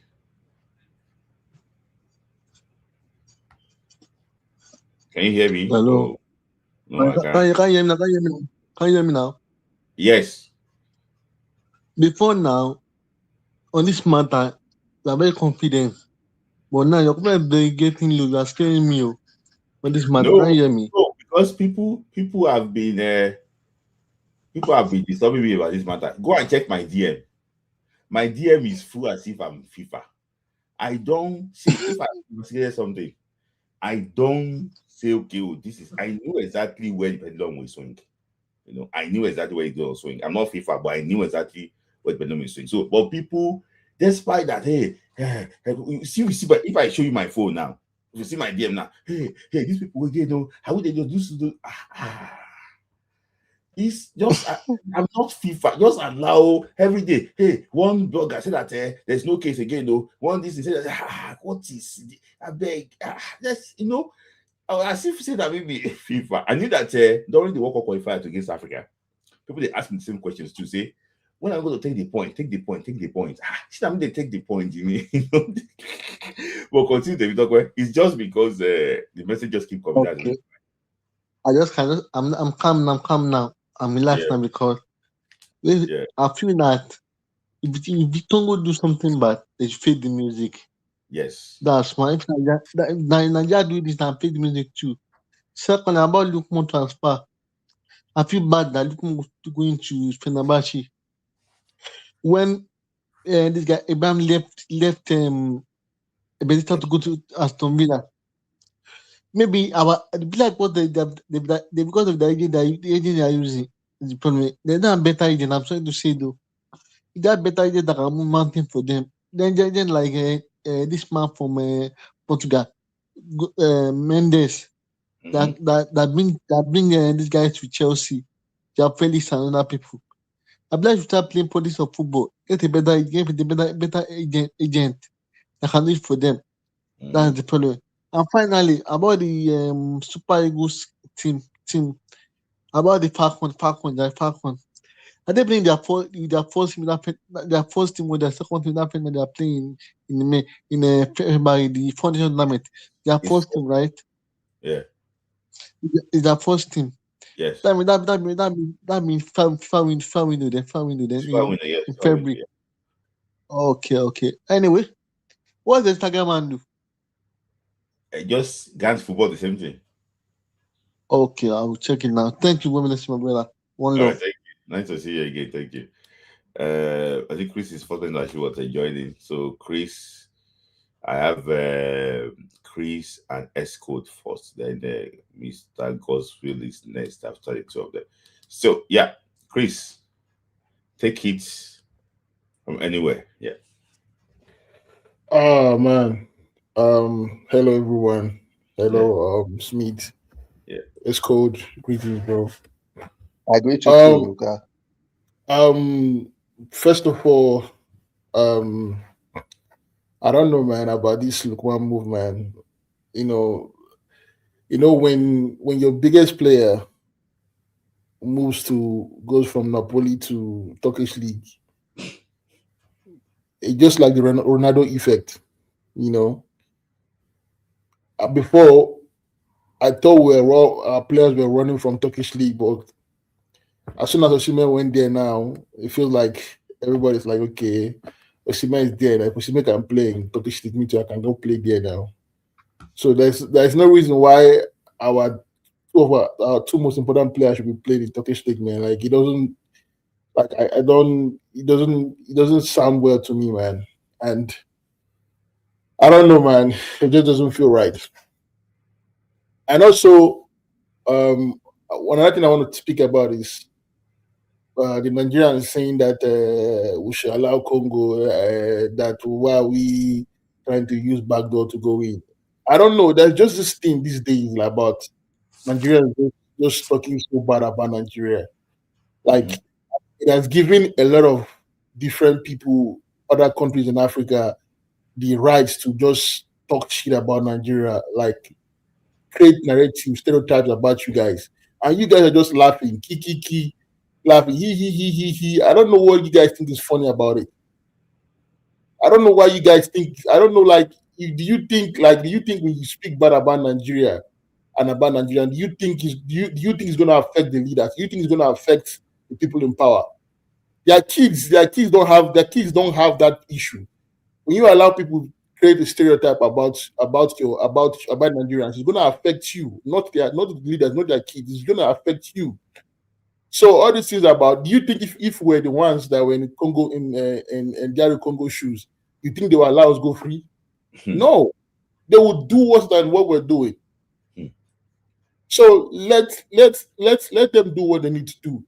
And if the verdict comes out and is in our favor, then we go to the World Cup. If it doesn't, then we continue. But all these things saying we don't have shame, like any small thing you want to put it as if Nigerians are the first people to do it. It's only in Nigeria that you not qualify for World Cup. You want to go to the every time you guys just want to speak down on yourselves, on your talk bad about yourselves. I don't know what joy you guys get from it. It doesn't solve any issue. It doesn't solve anything. You only make yourself look bad. So for me, whatever is going to happen, let it happen. If we go to the World Cup, we go to the World Cup. And the only way this team will get, Nigeria football will get better if the national team is doing well. If the national team is not doing well, Nigeria football will not go anywhere. If don't go to World Cup, it will nothing will change. Except see what happened in this last AFCON. Just because of the way we played. See the hype and everything that came around it. So for me, if there's an opportunity for us to go to the World Cup, I'm support of it. Let it happen. I'm not here saying that Ibrahim Gassou to continue running NFF or whatever. I'm not here to support him. I'm not here to support any of those guys. I don't have any ties to them. But what I'm saying is this: if there is a way for us to do it, we should do it, because I know these people. I know these other African countries. They will not let us. If it was us, they will not. They will go to the deepest part of the world to make sure that they get it out of us. And all this thing they're saying that FIFA are going to be biased. If that Jerry Congo has already qualified for the World Cup, then maybe I would have said, okay, maybe FIFA will find a way to just brush it off. But they have not qualified. Yes. They have not qualified. They still have to play Jamaica. And there's no telling that they will go and beat Jamaica and go to the World Cup. No. They haven't qualified yet. Mm-hmm. So why should FIFA be biased? And Chris, and I like the way you said now, Chris, and I like the way the president responded. Say, I don't even care. Let people talk. If it's Nigeria and he's doing this thing now, and we do respect to people that have been doing journalism for so many years. There's one man called TK on Super Sports Soccer Africa. The allegation that he made, I think it's on fans for like saying that FIFA is trying to smuggle Nigeria to the World Cup. That Eritrea situation that happened, they took Burkina Faso out. Although like saying those things are not appropriate, I just think that when time that it's Nigeria, people will have things to say. And I agree with you, Chris. See, it's like a tripod thing, Chris. We the fans, the administrators, and the players. The fans are saying that they leave it, but the players wants to go. Exactly. The players it's like for example, you these people are talking. It's like, let's say you go do an interview with somebody for a job, and you find out that somebody in the company was giving the other person things what they're going to ask the person in the interview, and then you get to find out. And are you not going to do something about it? You will do something about it because you feel like you did everything by the book. Mm-hmm. They call us according to you guys, a lot to speak bad about Nigeria. You always talk about that Nigerians are corrupt, but they're telling you that somebody, they falsified documents to get players to play against us. We did everything correct. We invited Felix Ago. We didn't play him because we're not sure if the documents were correct. Were correct. We didn't play him. We make sure that we did everything the right way. Mm-hmm. And now you're saying, and now you people that like to talk about how you don't like corruption, you are telling the people that did the corruption they should go. That we should stay. Man, like I really don't understand the way sometimes when Nigerians just talk. You just talk. Some of you don't even know what it is that you're even saying. You just be talking. If they ask you to come and explain the Jerry Congo, what is even annoying is that most of the people that are talking, they have not even read anything about the case. Yeah. They have not taken time out to say, let me read and see what's happening before I talk. They just Nigeria want to use the back door. The people we are fighting against the people that they already used the back door. Everybody, it's like Nigerians just look at Nigerians themselves as we are corrupt. Every other people, they are good people. We are the ones that is the bad people. Mm-hmm. And then because now there's this heavy hate towards Nigerians from other Africans. And Nigerians are encouraging it without even taking time to look before you to speak. Mm-hmm. Mm. Like, do some research, read about the case. When you go through the case, now you can make your own judgments. Mm-hmm. But like Damian Marley said, the average man doesn't read of the things he speak of. He just talk. Mm-hmm. So for me, I just hope everything comes out well. And I'm actually looking forward to this guy, Fernandez. I took some time to watch some of his highlights. Yeah. And I can say that guy is like the amount of set pieces he was scoring. I was like, we need a defender like this. That anytime we get set piece like this, like teams are worried. So me, I can't wait to see him play. But like you said in the live, after I watched him, I agree with what you say. Like if he moves to Dortmund, it's good. See, he and I'm going to say it here. He said yes, but the issue is this: Ebrechese to said yes now. If you go to Ebrechese Instagram page, scroll down, you see him training with Super Eagles. He said, in fact, he said yes until September. He said yes. It was when Gareth Southgate now said that he said yes. It was ready to come September. Which game was that to play for Nigeria? September. I won September game. He was ready. Suddenly he starts playing well for Crystal Palace. They called him. So this Dortmund is another gateway. And you know that Petersburg guy, the guy I sold him from Petersburg, said that they will still make more money from this boy. Said they bought him for £5,000. So there's lots of players like that. And England needs defenders. England also need defenders. And Tuchel is not someone that shies away from experiments or giving someone a chance if they see that the person has something they want. Mm-hmm. So it's so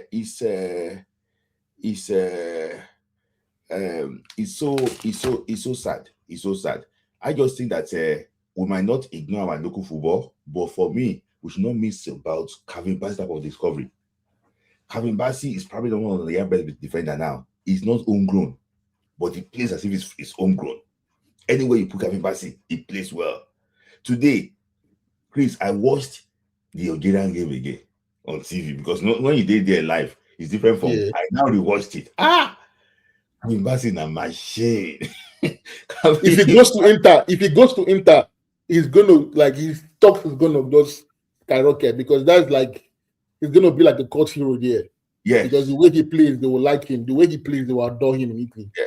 I'm really actually impressed with him. I'm really impressed with him. So, but Chris, I didn't want to say again. I'm still going to bring you back to. No, nothing. Now, I'm just going to sit back and just watch everybody give their opinions. Right. Yeah. You want to say anything about Odise trying to force Amuneke to coach Nigeria?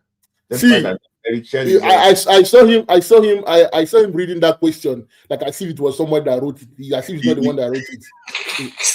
Very funny guy. He should continue, Sha. All those things they're doing, it doesn't make any sense. If Amunike should go out and go and get a job. But why is it that somebody if it's Odise that is the coach of Super Eagles currently now, and they're now advertising his job in front of him? Like, he'll come out and start crying now. He start crying and saying that they don't love their own. Nigerians don't love their own. He'll come out. That's it's the same thing I keep saying about our people. Like we complain about something and they will go out and go do the same thing that we complain about to another person. Mm-hmm. So yeah, it's just crazy. Yeah, I'll still bring you back, Chris. Thank you, Chris. Always fire. See, people here say thank you, Chris. Thank you, Chris. And you're the fire up. They go. Thank you, Chris. So, Escort, the floor is yours. Yeah. Good morning. It's morning in Nigeria. So. Okay. Yeah. It's morning. I know. Yeah. Okay. Yeah. Like this Nigeria DR Congo case, I urged everybody. I think I was here live one time. There is a FIFA document on eligibility. Mm-hmm. It's a 13-14 document. If people had actually read it, which is a challenge for some of us, if people had actually read it, then you could have guessed where this case was going to swing. But unfortunately, people don't read, and I don't know why. It's even easy. Just use ChatGPT to analyze it for you. Okay, if you are lazy enough to read, use ChatGPT. Oh, summarize this thing. But people won't do it for some reason. I don't understand. Yes, people will. You said it to me. That is one. Yeah. Yes, I did. Yeah. Number two, this Olise interview with Pinnick. I watched the whole interview because one thing with me, I don't just look at the okay.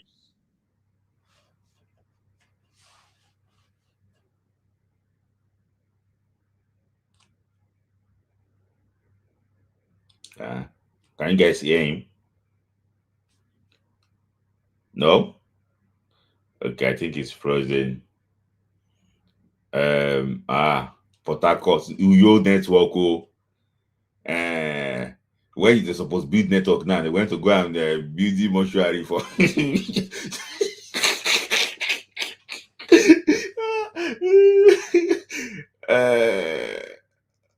He froze. I think it's probably his network. It's good. I'll bring you back. It's good. When it's ready, I'll bring him back. But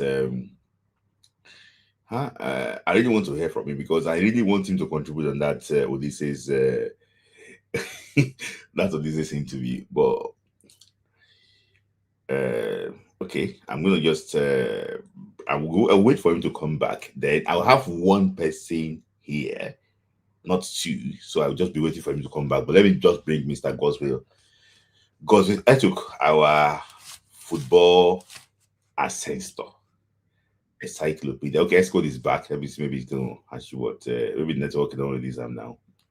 Escode, can you hear me now? Yeah, I can hear you now. So as I build internet 5G. You know they build hospital starting with is it was emotionally they started with okay, I don't know why people listen. So as I was saying, yeah, I watched the whole Olise and Pinnick interview. There was a question he asked. There was one question he asked Pinnick about the Super Eagles. Why do they always owe? And before he answered the question, Olise now said, "This is not the first time."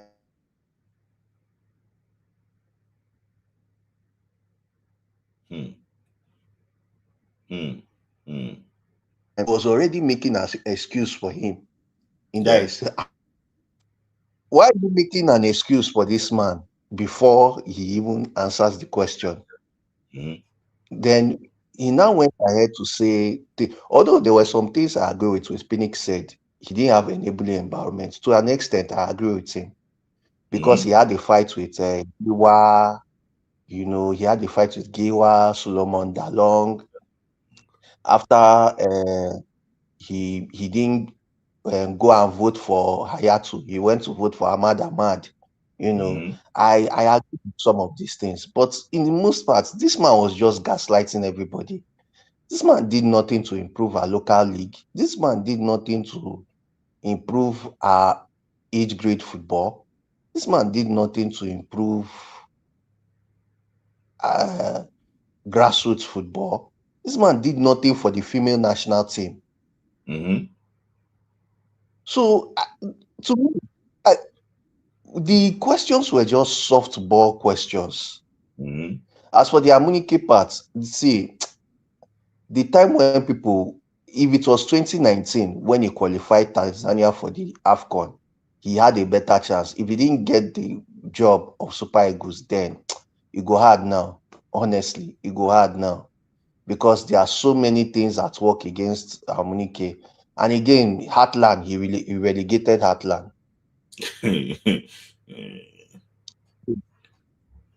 So they are going to use that against him. So I honestly believe he's a decent coach. There's only, to me, I always say it, there's only one indigenous coach I can hype to be the Super Eagles coach. Only one.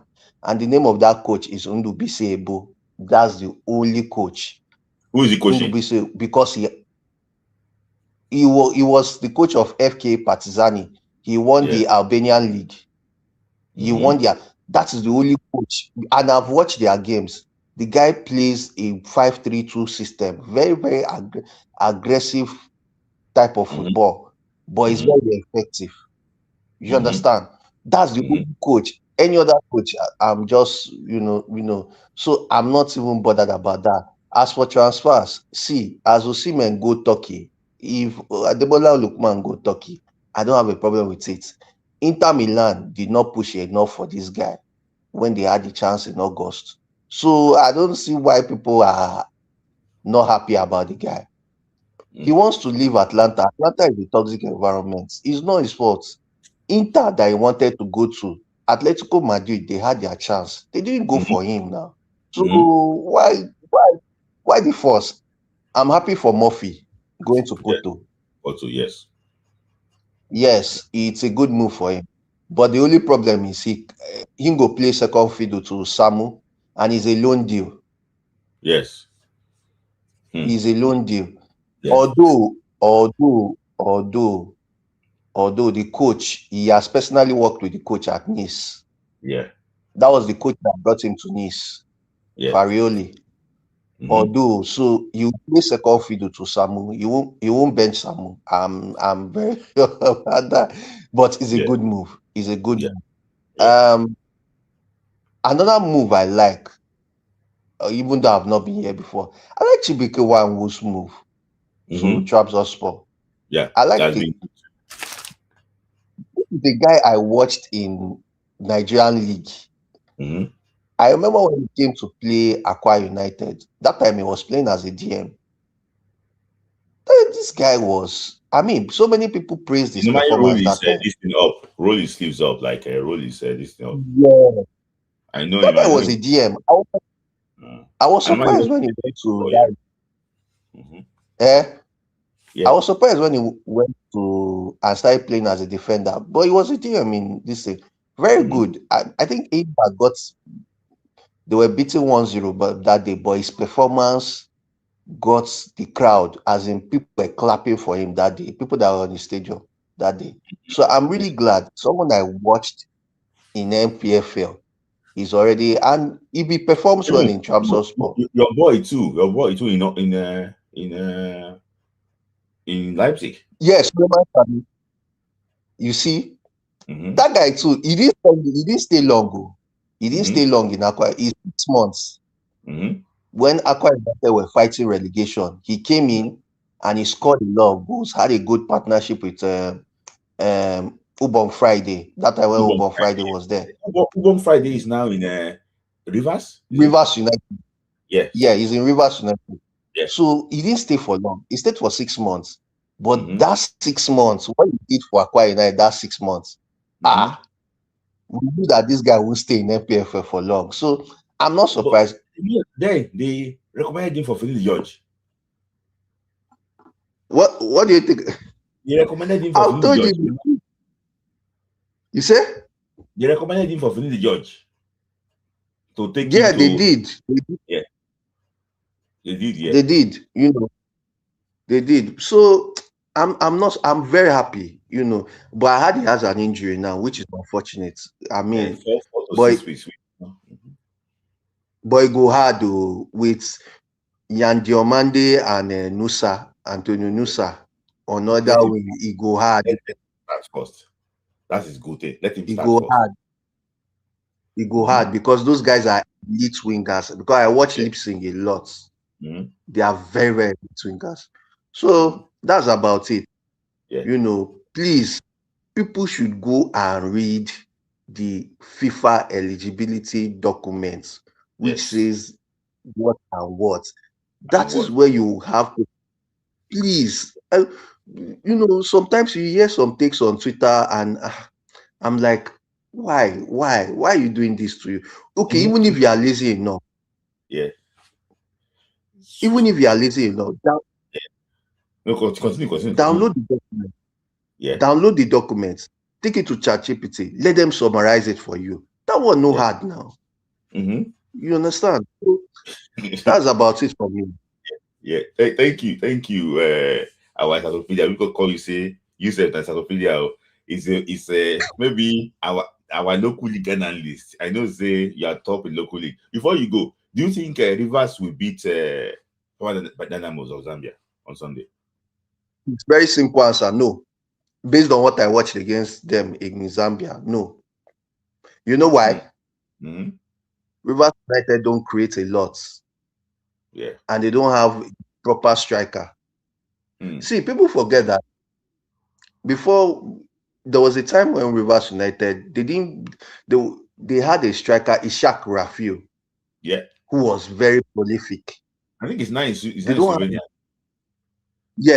don't have a player in that mode. You understand? Ubon Friday is not the same player. The best part about Rivers United is their defense. When you have Temple Mekai, when you have Isaac Ano, when you have Steven Manyo and their goalkeeper Osage. Yeah? Is Bolu play for them? I've not seen him much. I saw him earlier in the season, but I didn't see him much. I think Bolu Shomulade. Shomulade played against Power Dynamos. But the problem is that he's playing as a midfielder. Finidi is playing as a midfielder. Yes. He's a defender. That guy, when I watched him on under 20, that guy was benching Benjamin Frederick now. Brother, let's talk about that boy. Yo. I have everything. I have everything about that boy in my palms like this. I don't want to talk about that boy. You understand? You could just leave that. I'm not. That boy. Yeah. You just see that one. See. You know that boy. I don't want to say it here, but continue because that boy, what you see. That's why sometimes in fact, okay, continue. I don't want to talk because now Rivers United are the team. The problem with them is they don't create enough chances. If you watch them, anybody who watches them, like me, I watch them a lot. They don't create a lot of chances. They create like 2 or 3 big chances, and they don't have a lot of ball players in their team. So most times, the goals they score is from set pieces. But one thing about Rivers United they know how to do best is they know how to stay in games. Yeah. They know how to stay in games. Like even against RS Beacon, that they won, they lost to. I was in the stadium that day. Do you know that they had a chance to make it 2-0? Yeah. They went to corner kick. Yeah. They went to. Do you know that people forget they had a chance to make it 2-0? People were groaning like, what is this guy doing?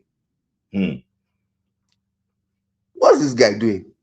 The first goal they conceded was just terrible. Let's forget the second goal.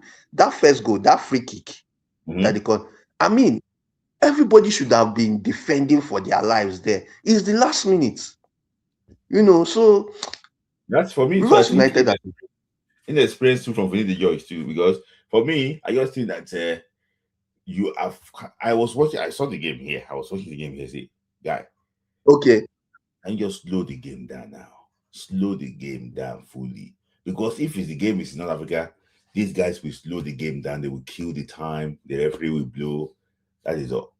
But for me, they're trying to go counter attack. I beg you, go to the touchline. Do whatever you can do. The players should fall on the pitch. Yeah, I was expecting those things, closing stages, but it was horrible. But thank you, S-Code, for your knowledge. Fantastic analysis from you. Thank you. Thank you, sir. Yeah. So that is actually what S-Code, league experts. Me, I'm a league fan. I like the league. So I thought too we probably jumped the queue. He just joined, but he's probably gonna jump the queue because he's a member here. So, but I still have Ombueri. I think Ombueri and Chris will be the ones that will actually want end the show with me. Ombueri, I think the judge, they are cousins. That's what they look alike. No, not the judge. And Sunday Lise. Yeah, that's why they look alike. So, Ombueri, are you not a friend with Sunday Lise? I observe Atletico Madrid fans want Lookman. Atlanta, yes, they want Lookman, but the issue is this. See, I understand Atlanta. They want to get guarantee that Fenerbahce will pay the money because all these Turkish clubs, you cannot trust them. You cannot trust them. The old players, they do. In fact, look at John Duran. They said they can buy Lookman today, sell him tomorrow. That is one thing. They are not stable. So I have, I don't know. Ahmed is not actually ready. I have John Etuk with me. So Etuk, can you, yeah. So thanks for joining, and thanks for actually for waiting. So Ombre, I don't know you'll be next after. So yeah, take it from anywhere. Okay, let me greet everybody. Good evening or good morning. Smith Lai, thank you for all you are doing. Basically, I want to start by saying unapologetically to everybody that I am a patriotic Nigerian. Yes. I love Nigeria with every fiber of my being. If anything will better Nigeria, I will support. Yes. We are on the verge of getting into the World Cup, whether by back door, whether by front door, whether by window, whether by underground, we are on the verge of getting to the World Cup. Let me start by with Amokachi. During his commentary at the Nations Cup, he made a statement. He said, Nigeria, FIFA does not give passports. Yes. I held on to that statement. Olise said something similar. And I have noticed that whether they don't want, I think it's a ploy to make sure Nigeria doesn't go to the World Cup so that they can frustrate Eric Chell and he will be frustrated and they will now bring one of the 94 sets. Again, yes. It's a tactic. Yes. But you see, God has a way of doing his own things. Man may propose, God will has the final say. Yes. So all I will say is that we will go to this World Cup. We will go. I am 100% certain. Even if FIFA tomorrow gives a judgment and says in favor of Congo DR, if we appeal it in court of arbitration for sports, we will go to the World Cup. Yes. Because I took my time, Smith. I took my time to read the constitution of Congo. I have a younger brother who is a lawyer. And I sat with him and we opened the constitution of Congo. And from what he read and from what he showed me, he told me, he said, look, the constitution says that you cannot alter any part of it. You cannot give passports to somebody who, for any reason whatsoever, and the person carries another country's passport, that you cannot do it. Whether it is by government fiat, presidential fiat, ministerial fiat, whatever fiat, National Assembly or whatever fiat, you cannot alter their law. You cannot carry two passports as a citizen of Congo. Yeah. So if anybody says that, oh, they got a ministerial thing to sport for sportsmen, they even mentioned it there in their constitution. You cannot even do it for sportsmen. If you are above 21, you declare your nationality before your birthday of 21. Yes. In Congo. Yes. After that, you cannot. They are carrying passports and they are claiming that they are citizens of Congo. And we all know that you are using mercenaries.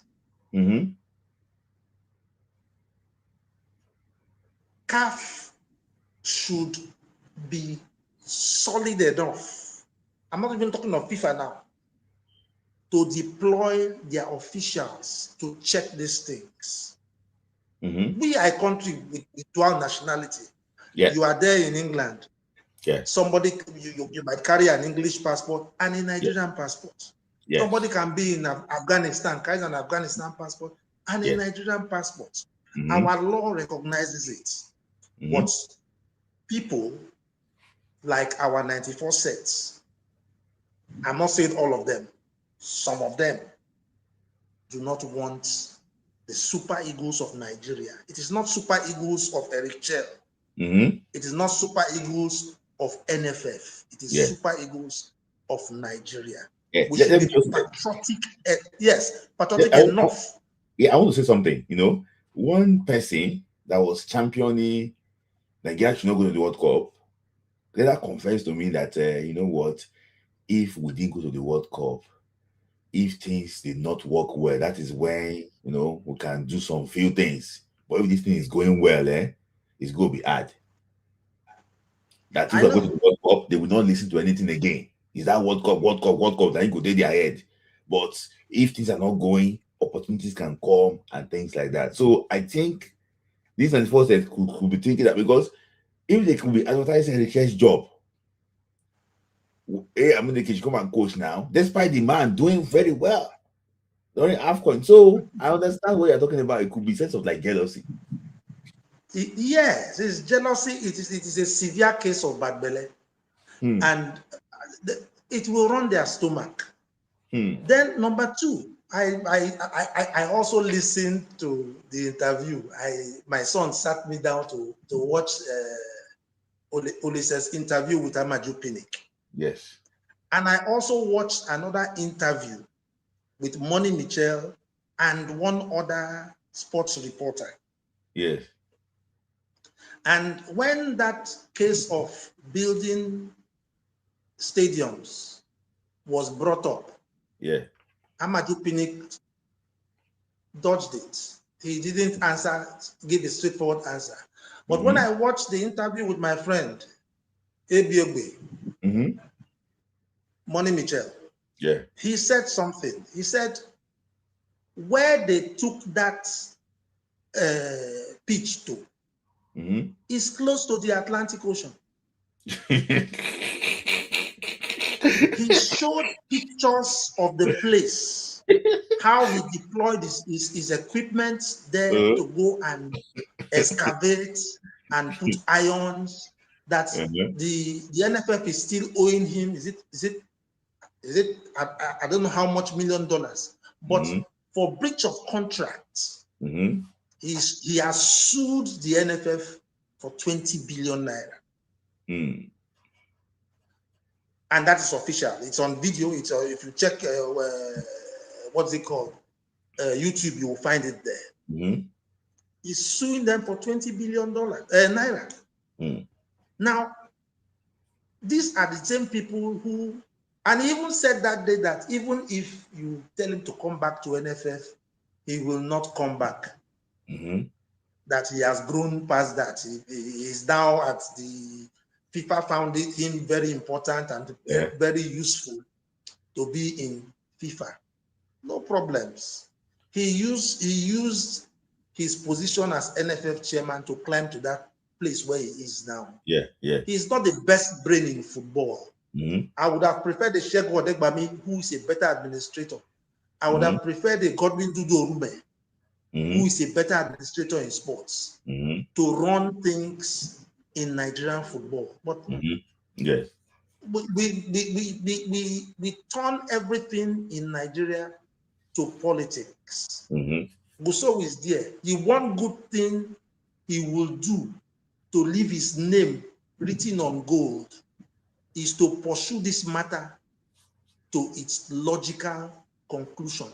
If he takes Nigeria, if he gets this judgment and Nigeria goes to the World Cup, I don't mind him going another 10. I don't. I don't. The point is, we should support Nigeria. The Super Eagles is a project. It is not, we shouldn't be going back to our vomit. Olise is our vomit right now. Amunike is our vomit. Finiti is our vomit.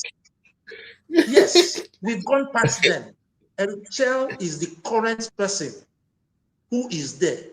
Even if I wanted a coach to coach the Super Eagles, I would bring back a Samson Siasia. Not an Amunike. Not an Amunike. Not even what Oli said.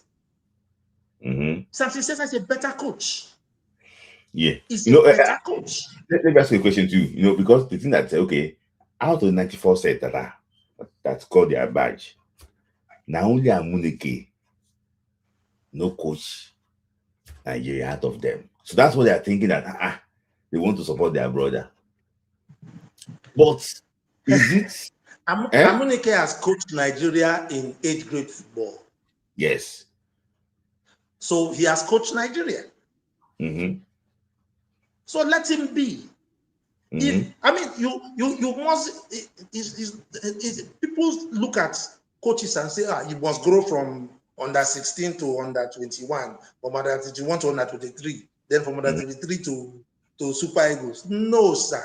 You can stay in under 16 all your life and be the best coach in under 16. You don't have to be upgraded. It might be that you don't even know how to play or coach the senior national team. Most of these coaches had problems with the players. Olise had problems with Yama. He had problems with Mikel. Had problems with all kinds of things. Then he resigned and left us in the middle of competitions. Yes. And he thinks he can stand and declare that this is good or this is bad.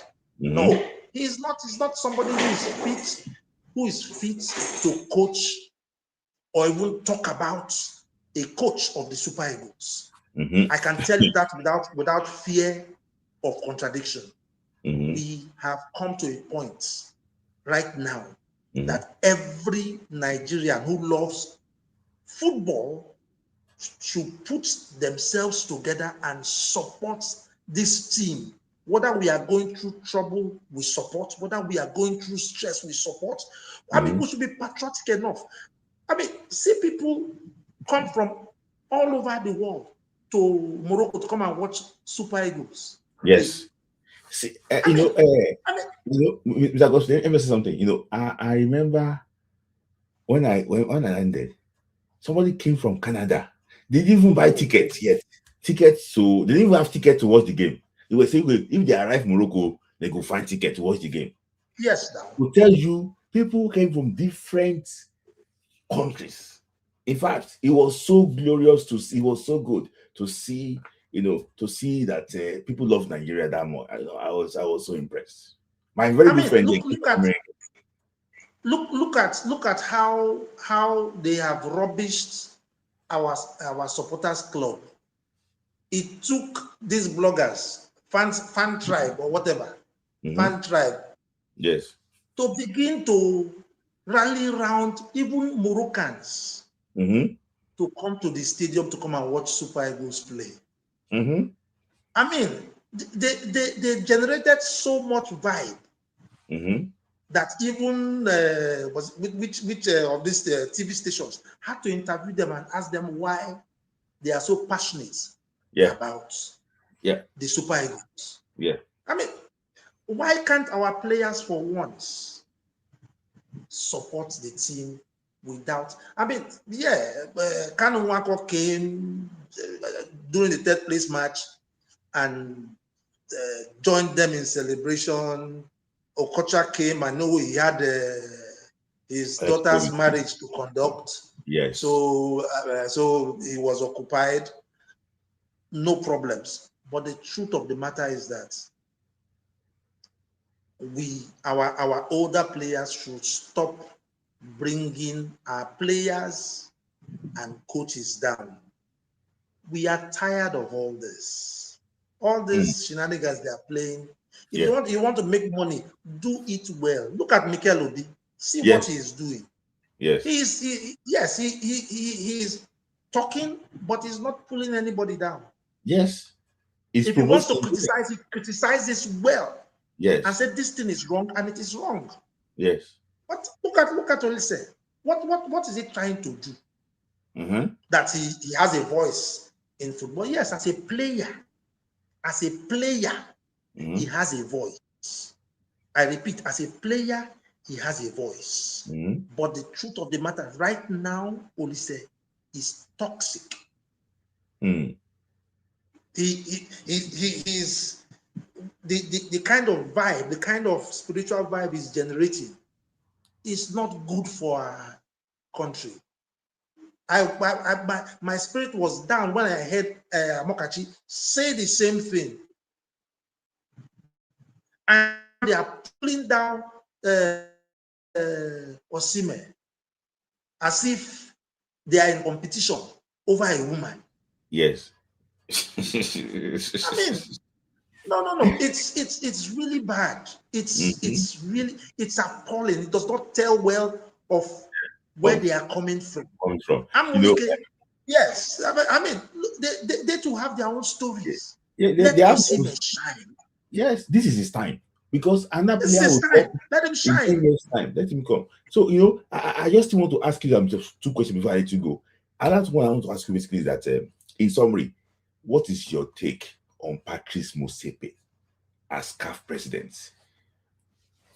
in 1 minute. Let's see. That is 1 minute. Just asking for one final question. What's your take on Patrick Motsepe?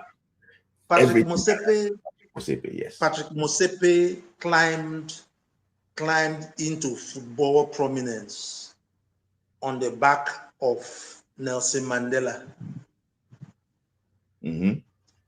Now, yes, whether he used to own or he still owns a club in South Africa. But my take about him as the president of CAF is that he has failed. The final of the AFCON proved it. If you did all of these sanctions and did not sanction one referee, there was not one referee sanctioned. The Ghanaian referee who refereed our match was welcomed back to Ghana like a hero. He was given flowers at the airport. Yes, I saw the video. He was given flowers. He was welcomed like a hero for doing the biddings of his masters. Now, Patrick Motsepe sat from beginning of the tournament till the end. So the only thing he saw was the conduct of players. What about the officials? What about the referees? What about the VAR? What about, VAR. I mean, VAR yes, not what work, about logistics? not work against what about against logistics? Yeah. How can they tell us go back to one place when we are going to somewhere else? I mean, didn't our people complain? If they didn't, I think we should complain officially. I mean, there are so many things to look. Patrick Motsepe is right now, he has taken, yes, he has brought in a lot of money, or he has been able to source, just like what Amadou Pinnick always says, that he brought in a lot of money into NFF. But I did not see the money. Even that time, they were still owing coaches and players. Yes. They were still owing coaches and players. And he was saying, when Olise asked him about Keshi, he said, no, he paid Keshi all of his entitlements. Did he pay him at his death or when he was alive? Yeah, that is a big question, because he didn't go for that. You know, he's a politician. He didn't go for that. But Mr. Gospel. So that is for Patrick Motsepe. He has run with support of people like Amadou Pinnick. Yeah. If you see Amadou Pinnick supporting somebody, you will know that he is benefiting.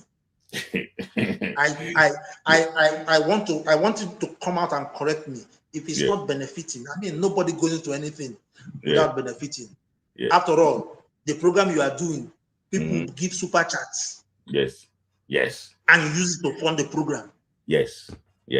So he must benefit. I mean, does he fly his tickets to CAF, or is it the FIFA meetings and fly his ticket back? Yes. Does he stay with his own money in hotels when he travels? No. They pay him allowances.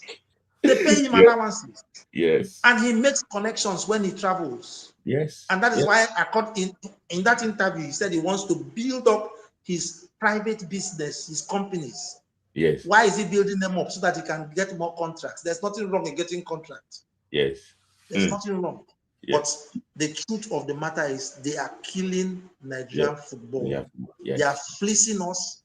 Our league, I think somebody said whether it is our league is it 92 or 900 or whatever 91. In the world.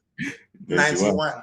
Yeah. But the truth is, you asked a question that was it last Friday. He said, do we have talents? Do we still have talents in Nigeria? Yeah. We do. Smith-like, we do have talents in Nigeria. But how can you discover the talents when there are no competitions? How can you discover the talents when there's nothing to play for? No Principal's Cup, no primary schools cup, no university games, no even National Sports Festival has become a jamboree. I went to the last National Sports Festival I went to as an athlete was Quarter 85. And I remember that all the youngsters who came in from China, Nduka Agbadi and all the rest, some came to play for Lagos State, some came to play for Delta State, some came to play for other states. Yes. So what are we talking about? If is our sports going down or going up? See, the issue is just that see that thing. In fact, I'm trying to even do a very comprehensive research about how to lift the sport back home again. Because see, I don't think about and look at like a normal, because then in 1990, compared to a footballer now, what is going to be that footballer's head? I realized that majority of I mentioned something before I'm going to let you go now, that our players, ex-players, why can't some players stay back in Europe to learn under their loyal managers? I mentioned Joseph Yobo. Why can't Joseph Yobo stay back and do, if he's under 17 for everything, and just try and stay, or he didn't want to be a coach before, or he just realized that he wants to be a coach when he gets to Nigeria? Why can't some people just stay back? They want to learn. I just say he's not even coaching again. He's just being politician. The only person who I have seen who has been rising on his own is Mike Emenalo. Yes. Who stayed in Chelsea for a while and eventually rose to is it football, whatever, director or whatever. Now he's the one coordinating in Saudi Arabia. You mentioned Emenalo. That I don't know, maybe you remember, he left Nigeria in 85 from those Rangers. Yes, he left Nigeria in 85, and suddenly he just surfaced 94 for the World Cup.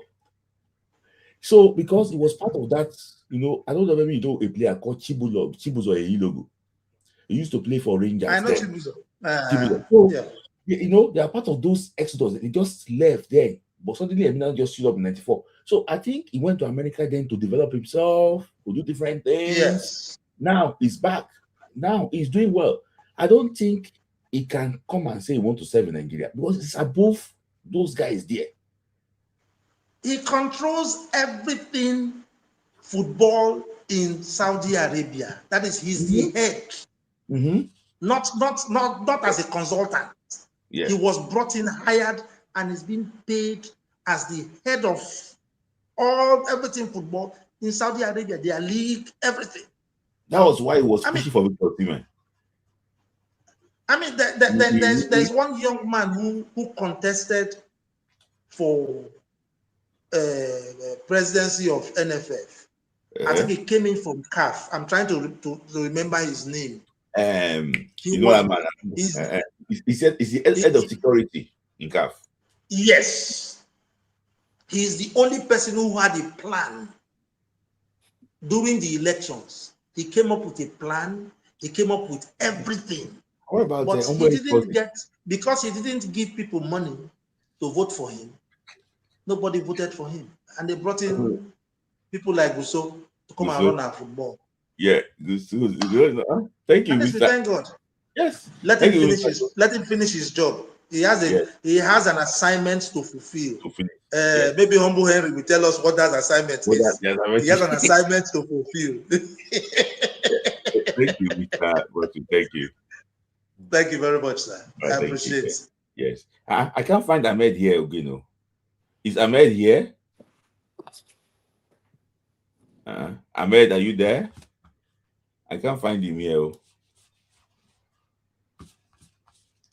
I can't find Ahmed here. Is Ahmed run away? He's making his debut on this program. I don't know why. The last time Ahmed joined this live was when we're doing a competition. Yes, that was when Ahmed joined. So I was trying to see maybe he's doing actually join back. Ahmed, if you are there, I'm just like wait a little bit, but I think I still have a Tayo waiting, but I'm going to go Tayo soon. So Ahmed, if you are here, you can actually join back. So onward, take it anywhere. I think I'm happy that I'm about to finish. So, yeah. Yes, let's start from the case between us and the DR Congo. Mm-hmm. I think the case is 80-20. Mm-hmm. That's the way FIFA work. And FIFA work like America. You'll be doing evil, they will allow you until they will report you. Mm-hmm. They will now start digging your file. Mm-hmm. Say, oh, this thing has been happening for a long time. Mm-hmm. The rule is the rule. What did the rule say? One of the rules, you have to register player properly. Tayo, I'm coming. Yeah. So you don't have to submit something and they ask you question. You go back and say, oh, we are missing something. Look at this. There will be another question. Why didn't you submit it when you are submitting the first one? Mm-hmm. If you want to win me very well. Mm-hmm. Yes, it's penalty. Mm-hmm. And we submitted a case. There are players that are not eligible to play, and we tabled the case. Mm-hmm. And let's be honest to ourselves, right? Yeah. Let's be honest to ourselves. Anything they are bringing, Well, you guys are sent the question too. whether they have calf people in calf or this, it doesn't work that way. They have experts that look at those things. Mm-hmm. This is not like in Nigeria. Okay, I have people here, I have people. No. Somebody told Nigeria, look at what is going on. Do this, you have a case. Mm-hmm. Let's go to court. Mm-hmm. Bring your own. I will bring your own. Are you going to influence the judge? No. In Mm-hmm. fact, the judge will be even the favor of Nigeria. Mm-hmm. Yeah, so that case for me, let's wait. There is a reason why they put it a month before the playoffs. before the player. There is a very strong reasons why they put it. Mm-hmm. Then, concerning about Olise and his podcast, if I say something, you will not understand it. You will understand it later. When I say his speech is demonic, evil, and satanic, the question you need to ask yourself, what does evil do? Evil destroy. Evil divide. Evil bring enmity to people. Where there is happiness, evil will bring sadness. Where there is love, evil will come and bring hatred. That is what his speech is doing. And people that love him, no problem. He's a God's creature. I love him, but his speech is dividing Nigeria. His speech is making so many Nigerians. Okay, now look at now. We are happy that Eric Chill has given us something that now I can eat and be I'll be watching Nigerian football. And you are now coming again, bringing another demonic speech, bringing Amunike. Yeah, that is evil speech, which means what Eric Hill have done, you are not happy about it. Yes. People need to think. Let's think. Forget about whether it's a legend or not. A legend support. Oh, if you're an elder, respect yourself. Don't allow little children to talk like you, like a stupid, make you like a stupid person. Don't do that. If you're an elder, respect yourself. The way I'm talking to Olise will never be the way we talk to Okocha or Kanu. I want to ask you a question. Do you think Amaju responded very well by saying that you should go and be coaching at In fact, if I am Amaju did well, I would have asked him, go outside and prove yourself one more time. Why did you run away from Zambia? See, Olise need to respect himself. Let him just respect himself. If he's a legend, let him just respect. Let him not allow me to insult him. Things that are making Hausa, Igbo, Yoruba united, we are happy. You are coming and be bringing demonic speech. Division. division Mm-hmm. to Nigerians. Mm-hmm. Now everybody is now. You see, if you study philosophy of language, you will know that this is evil. It's evil in the sense that now everybody is going towards Amunike. Hey, let's give him a chance. Some journalists will now bring it up now. They will be start writing. Now, let me tell you, Smith, home and abroad, no Nigerian coach can coach Super Eagles like the way Richie did. Home and abroad, I said it. I think I tend to agree with you on that. Nobody, even the ones that are in abroad, they can't do it. The one that is in Nigeria, they can't do it. Do you know what it's called? You converted Lukman to be a playmaker. Who would do it? No, I don't. Don't worry, I need to agree with you because people argue that okay, you know what, they didn't give Finidi enough time. But the time they gave him, you did not see the team went down from what Pacero did. No, Smith, So if you're talking about people who are alive, Smith, go back and watch the AFCON again, right? We watch it. Go back, sit down, go back and watch the AFCON. In fact, because of Super Eagles, Morocco might sack their coach because of Super Eagles. You're planning to sack him. Mm-hmm. See, that is why I said, you see these people coming in now, Fernandez, all these people. If you know him, tell him that Receipt doesn't smile. Yes. If you are 110%, you must do. Mm-hmm. You must do. This man has brought joy. Do you know what is called joy to us? I am happy. And see, only say, podcast is not your calling. Mm-hmm. It's not your calling. That is why if you are here watching me, know what is your calling. Don't do something because others are doing it. So do you think that this sport, okay, do you just want Odise to just sit at home and not say anything when he wants to come and be relevant too? Now you're talking about him. Before you didn't talk about be relevant. That's a way to be relevant. Mikel, is he not doing relevant? Are you seeing him doing something extraordinary? Who again is doing podcast? Some soldier, is he not relevant to doing things in Delta? I think recently that Brentford recognized him. What does he want?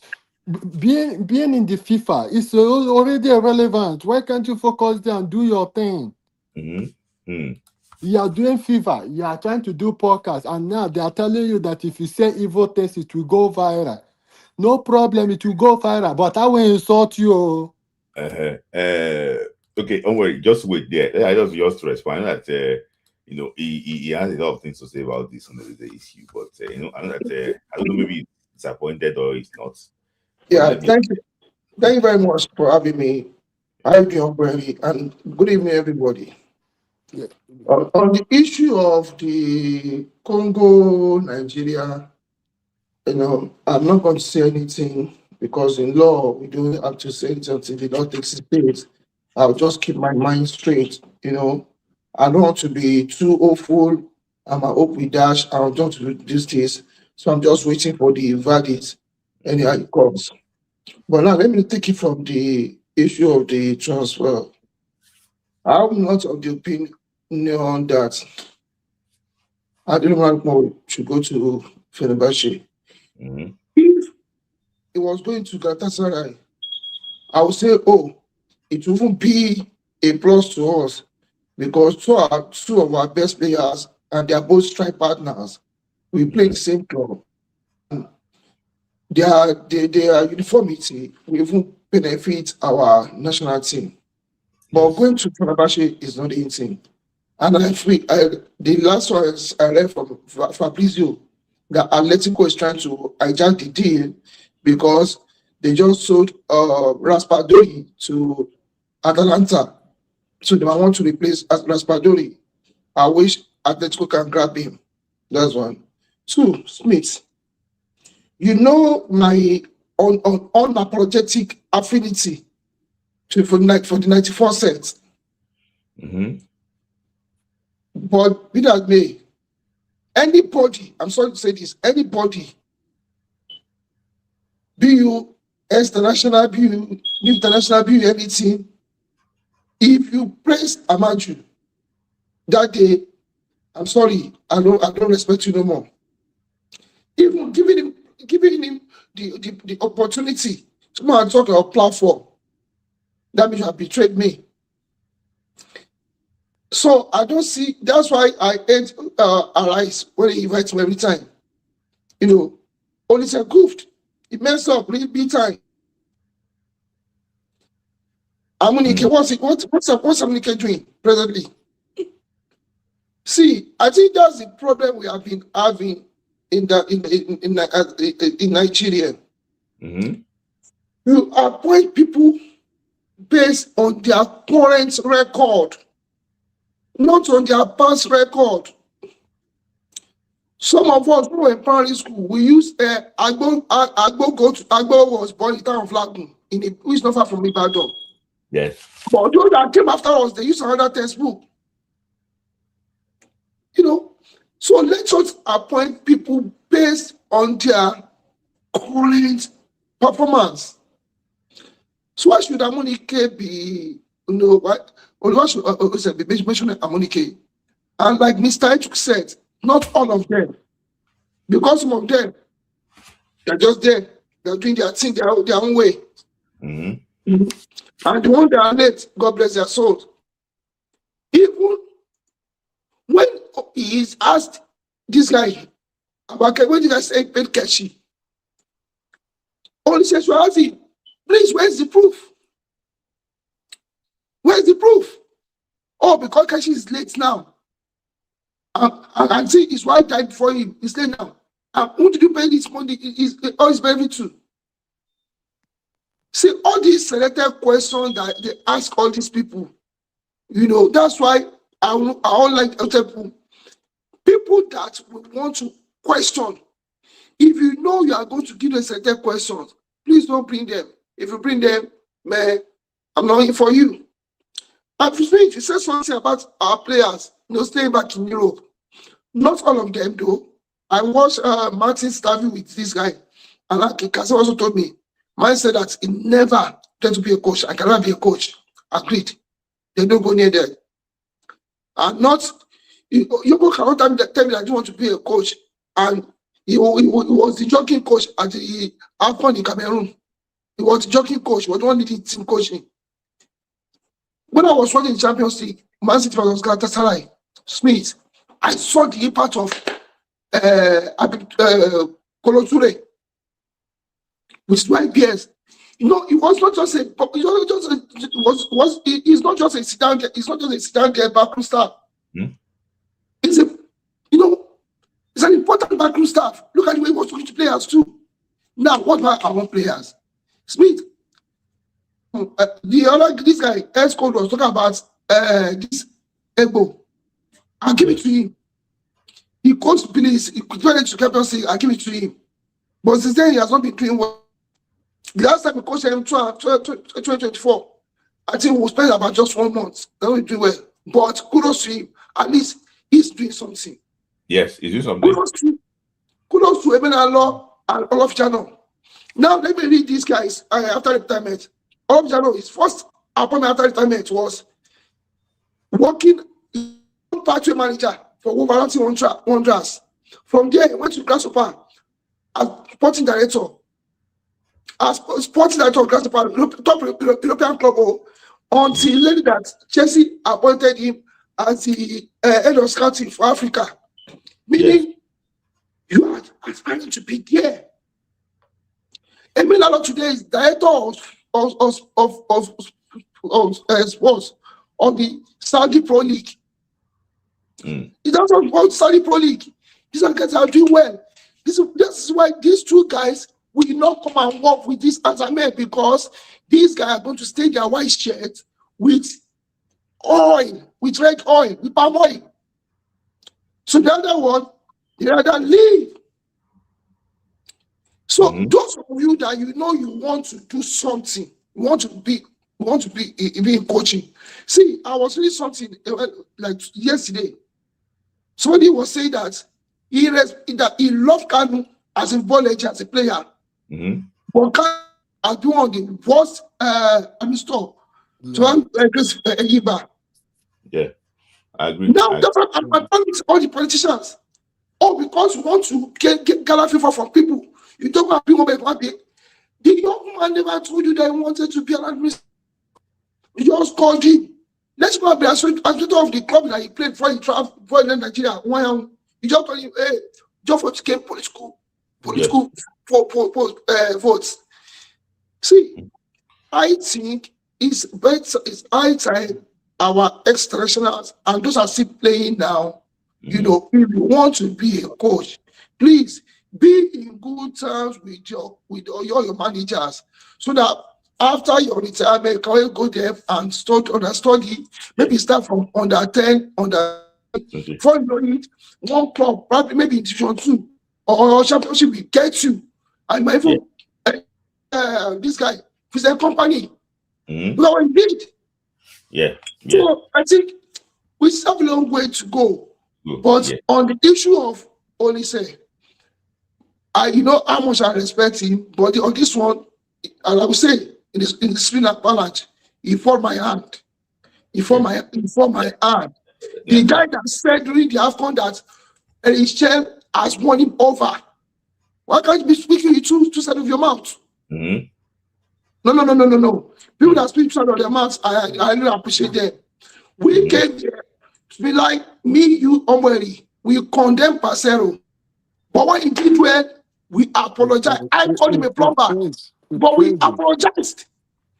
But just this AFCON that finished yesterday, said, "Oh, he has won me over," and now you are telling your friends, "Come and be the coach." Why?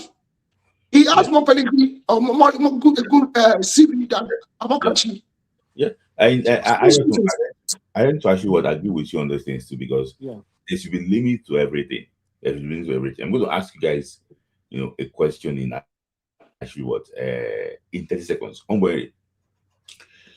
Why is it difficult that super eagles of different generations cannot see eye to eye? Unworried. Olise can never step the system of super eagles. In 10 seconds. Yes, I'm thinking it's a very, very serious. Smith, 10 seconds. It's a very, very serious question. Okay. They are not the cause. The people that invited them when they were players. You know how Ayakubu say Egwavo should not coach that is the so that generation. That's why I said Smith. Now let's go back to the family. If children are enmity among themselves, who are the cause? The parents. See, right? If these people are having issue, who are the cause? The administrators. Now let's go to Senegal. Why are they united? Because the administrators allow them to do what is good for them to do. The 1994 set are the one that's supposed to be challenging the administrators. But what did the administrators do? They pick some of them so that some of them will start fighting each other. Yeah. Igwafon, Ibeba, who again? Babangida, who again? Finidi. Yeah. They are just divided. How can Almighty Peter Rufai will die, and they buried him like a chicken? I said it.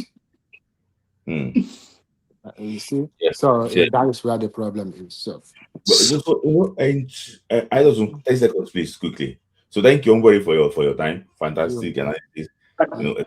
Yeah, Congo, you wrote. I agree with Ombori. Yeah, you agree. I blame it on that's NFF. Smith, right from the times of NFA, they'll be introducing that thing. divide and rule. They know that they are politicians. They are politicians. They know that the only way for them to, to destroy your unity, to divide and rule.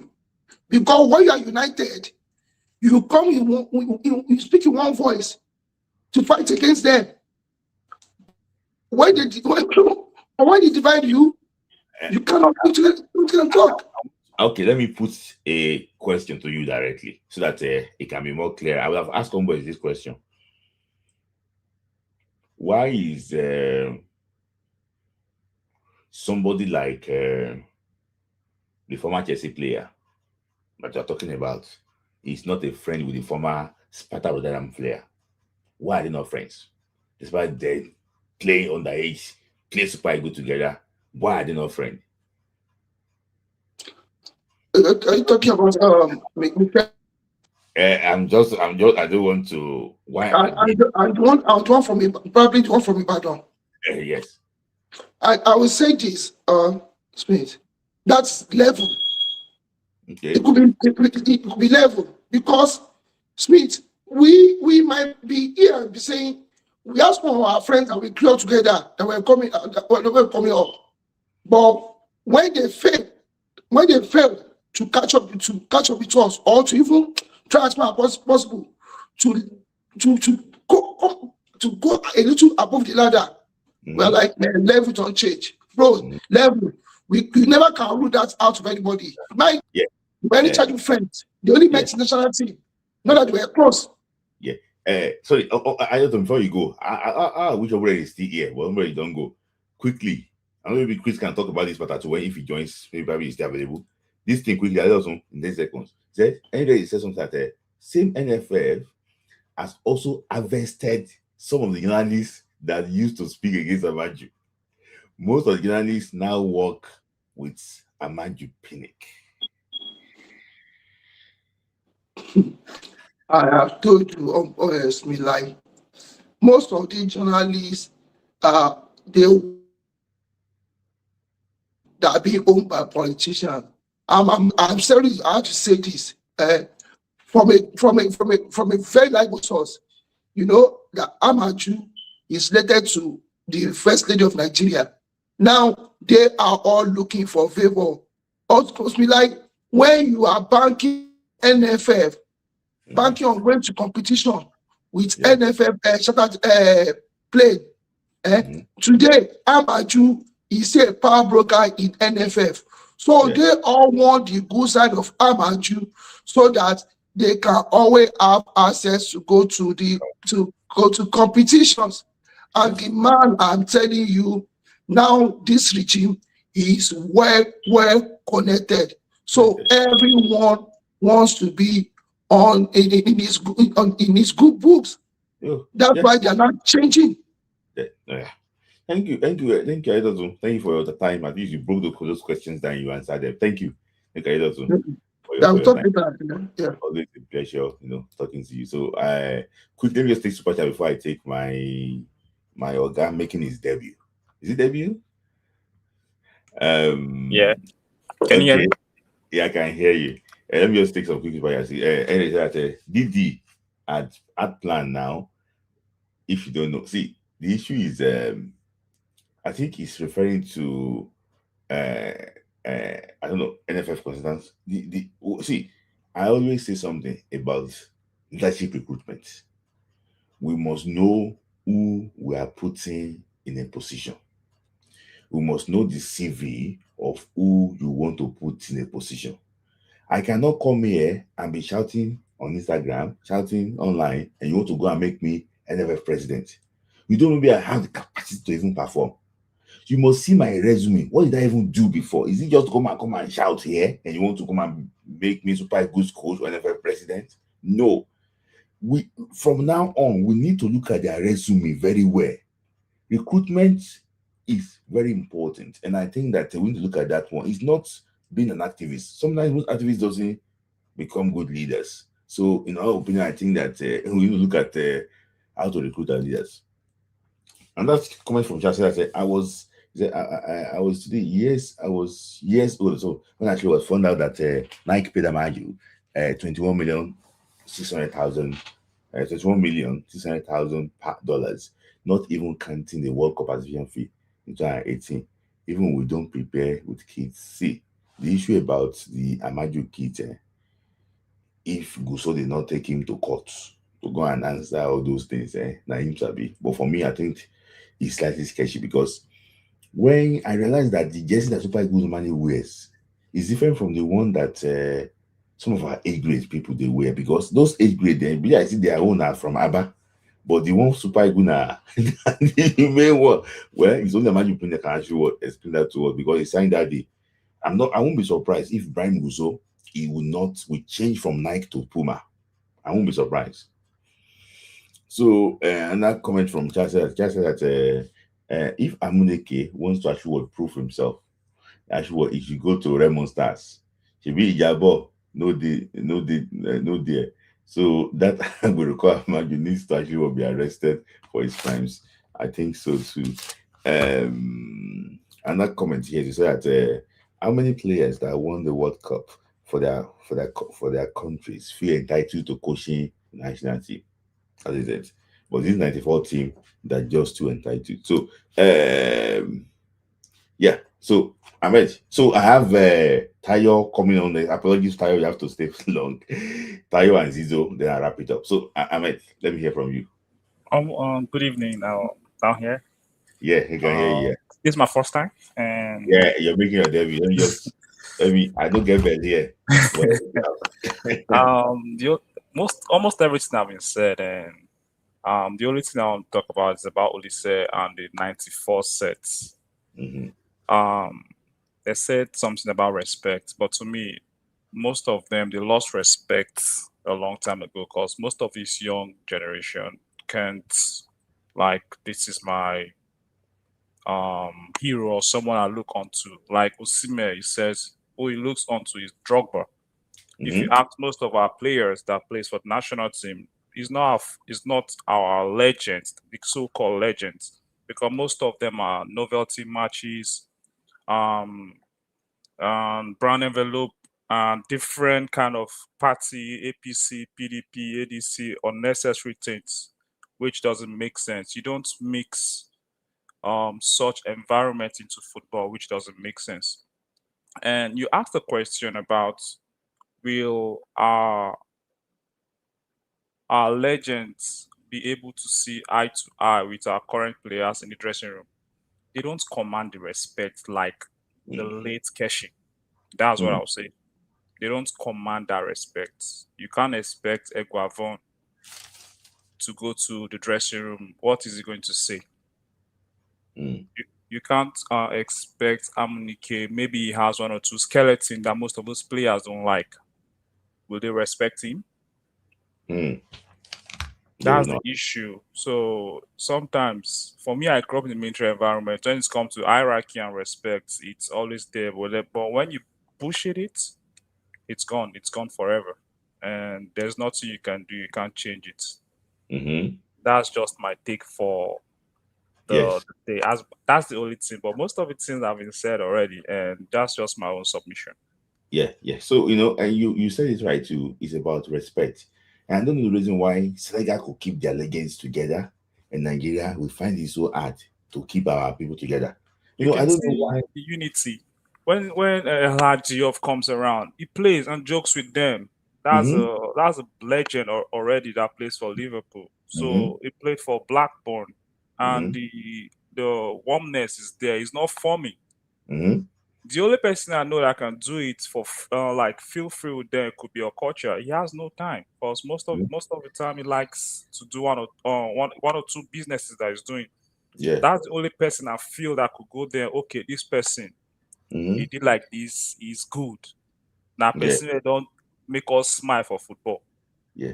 The only person who don't withdraw now can you don't spoil his name with that appointment he just took.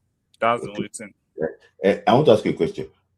Within Martins and Olise, which one do you think commands more respect between these guys? My generation, in our generation, I'll say Olise. Me and Martins, I go pick. Okay. Martin No, na Nigeria is Igboro boy now, na street boy. So most of them go listen to him 100%. 100%. If he speaks to Osime, Baba, calm down. Okay. You go talk to people in there, they will listen to him now. Yeah, Martis is the king of nightlife. Nightlife. Exactly. So they'll listen to him. Because what this guy keeps embarrassing himself publicly. That's just the fact. He's just spitting unnecessary things, which doesn't. I think is for likes. He's clicking. Oh, come and like my subscribe. That's the only thing he's doing now. Because at the end of the day, he's spoiling his name. Yeah. I agree. Because look at DJ Kosha, the way you guys packaging himself.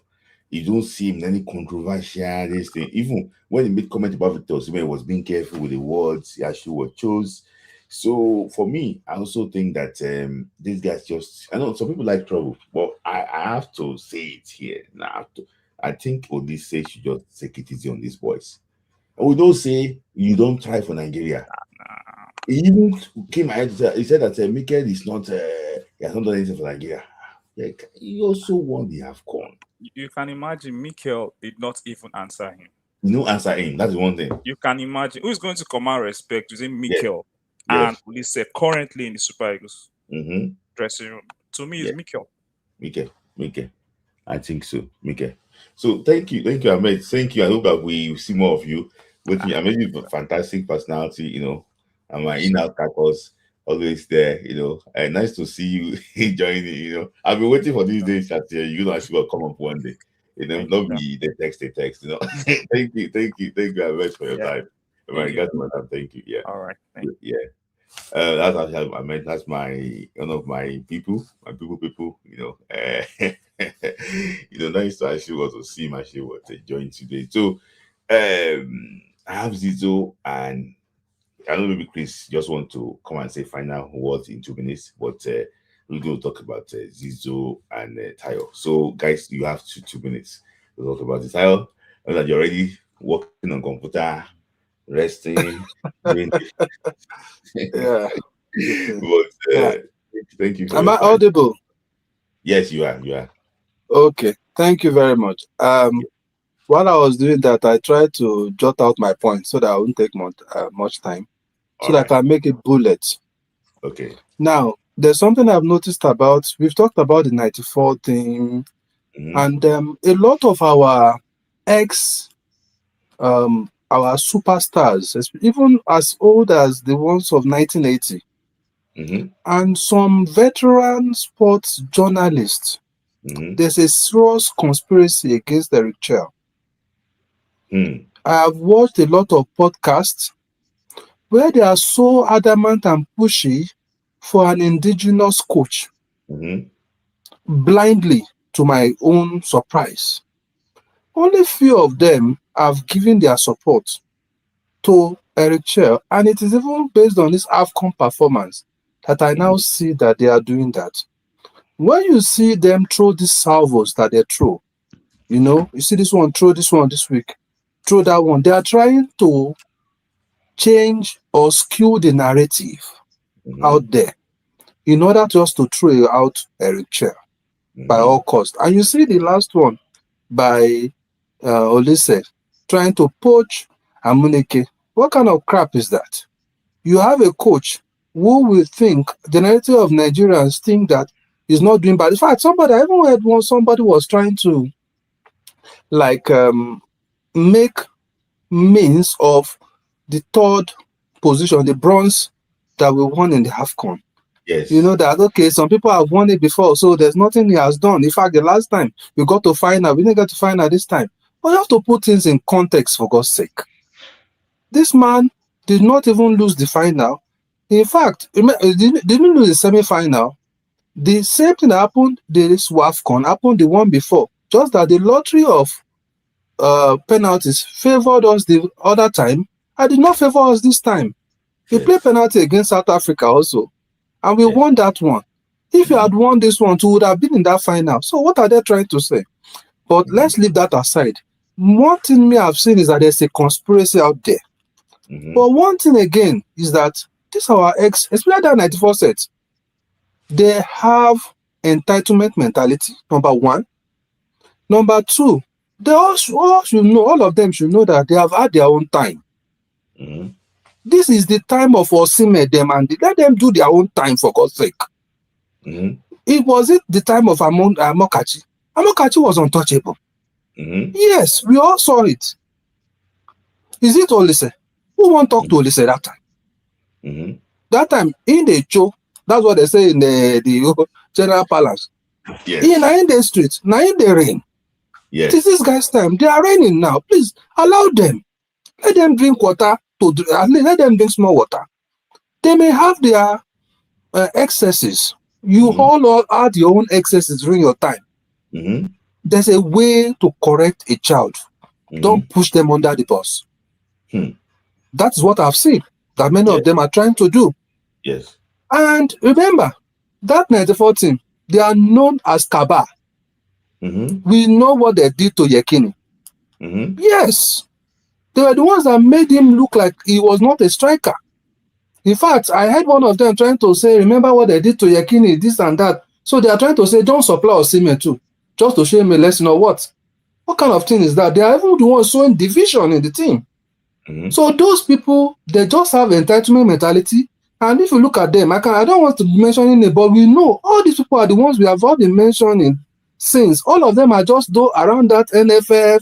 They just feel that it's their birthright. They just want to make sure they control things. They just want to make sure that there are people that is at the ends of our fair in terms of the coach of the national team. I guess maybe. Let me just so I won't lose my thought. I'm just going to buttress your point there in 30 seconds. See, you mentioned that a player came out to talk that they might probably actually blacklist Victor and not pass to him like the way he did to him. Yes. And I can tell you something that I will not mention his name, but Omweri will be laughing now because he knows the person. He went to go and tell one Super Eagle creator, I'll just put that one say, they should not it was like they should look for a way to sideline Victor Osimhen. So that is their way. Yes, that's their way. That is their way. They will short circuit the person. They will. We know what. In fact, these people, they are so bad that they don't mind the team losing just to prove that point. You know, the day I spoke with one professional, somebody that played at the level of national team of Nigeria, and I asked the person, can a team play just to make sure they sack coach to the detriment of not qualifying for World Cup? Say yes now. What is there? That the moment they agree like this, they will play the coach out. That's the only way that they can sack the coach, them not qualifying. And they have decided that they are ready to sacrifice the coach. I said, yes. God, it can be this bad. Yes. So, my brother, that's what I've come to understand. These people, they have done their time. Let these young players also do their own time. People even did more than them. Well, you know, the people even buy whether they're the one buying private jets. Do any of our own players have private jet now? They're only flying. They are flying. They are what's it called? Renting private jets. In their own time, they were buying. But it was, to me, as far as I'm concerned, it was not a good financial decision. But everybody knows as you spend your own money. Yes. Do you understand? As you lay your own bed, you lie on it. One private jet. One person bought now. We know the person. I don't want to mention the name. But it's the person's right, whether he bought that time. It's nobody tell him before he sell him. You understand? So, but those are levels. Everybody feels saying, now my time. Make I enjoy my life. Now, you have done your own time. You are now coming to choke the people that are on ground. Do you understand? If somebody has done something, it's not right, then correct in love. Don't try to pull the person down. And you know, do you understand? You are 100% correct because, I'm remembering. I try to remember a few things now. Amokachi too is correcting players.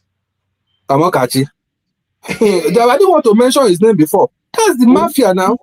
Olise too is correcting player.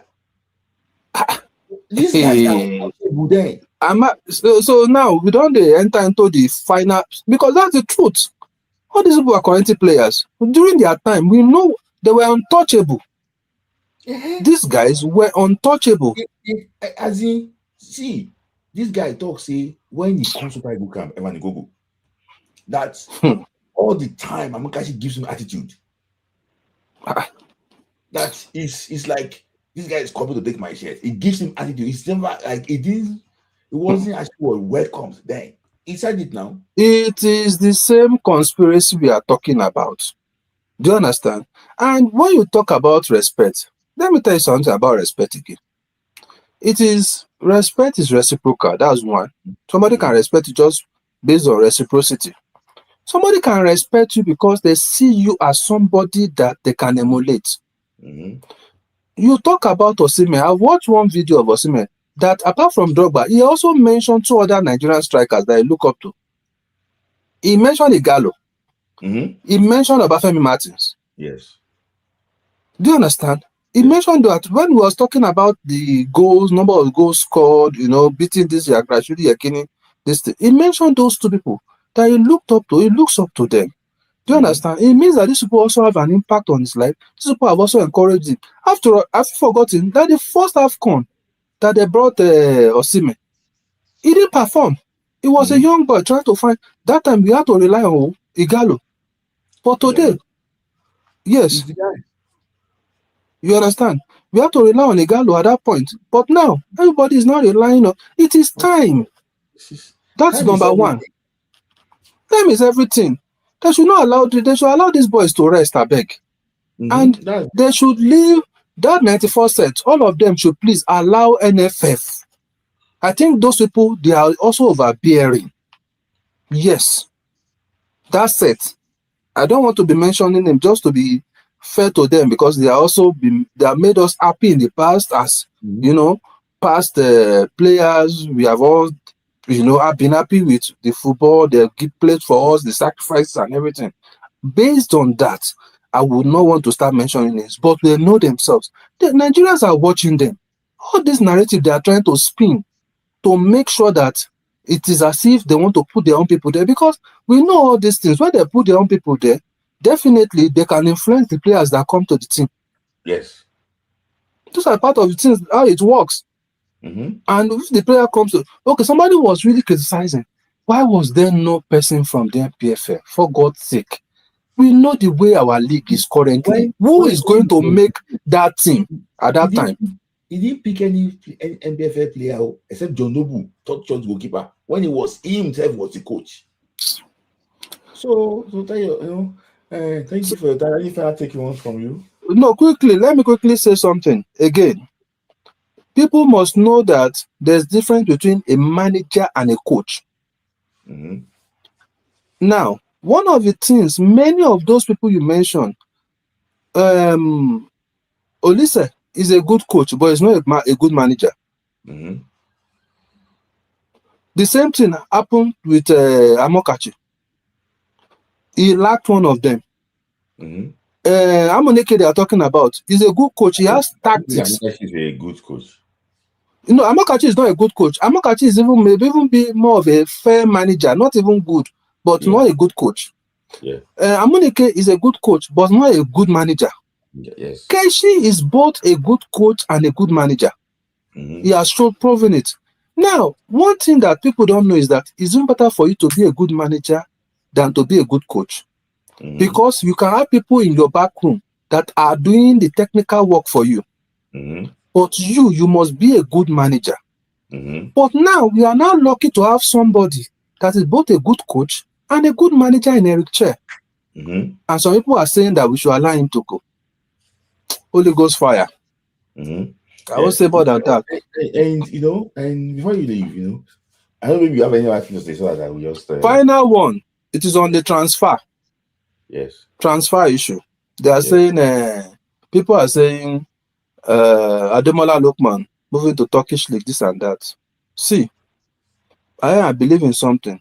Number one, where you go as a player is influenced by 3 or 4 factors. Number one, the chances of playing regularly in that club. That's number one. Number 2 is your mental health. Are you welcome there? Number 3, it is money, because these people, they don't have their whole lifetime to earn this amount of money. So when you are being paid better, you have to go there. You understand? And what is the last thing I wrote? I wrote something. At least those 3 factors first. You have to consider it. If Ademola Lookman needs to go, if you see all the people that play regularly for in their club that played in the last WAFCON for Nigeria, you see their performance compared to those that did not play. It took them time before they picked. Yes. But for those that were playing regularly, they were quickly keyed into the game, and you saw their impact. That's number 1. So you have to be welcome when you play, for God's sake. If you are going and somebody, I prefer a club that plays in Champions League, that plays in Europe, than if you are saying you are playing in Premiership and you are in. Okay, now let's look at Tolu Arokodare.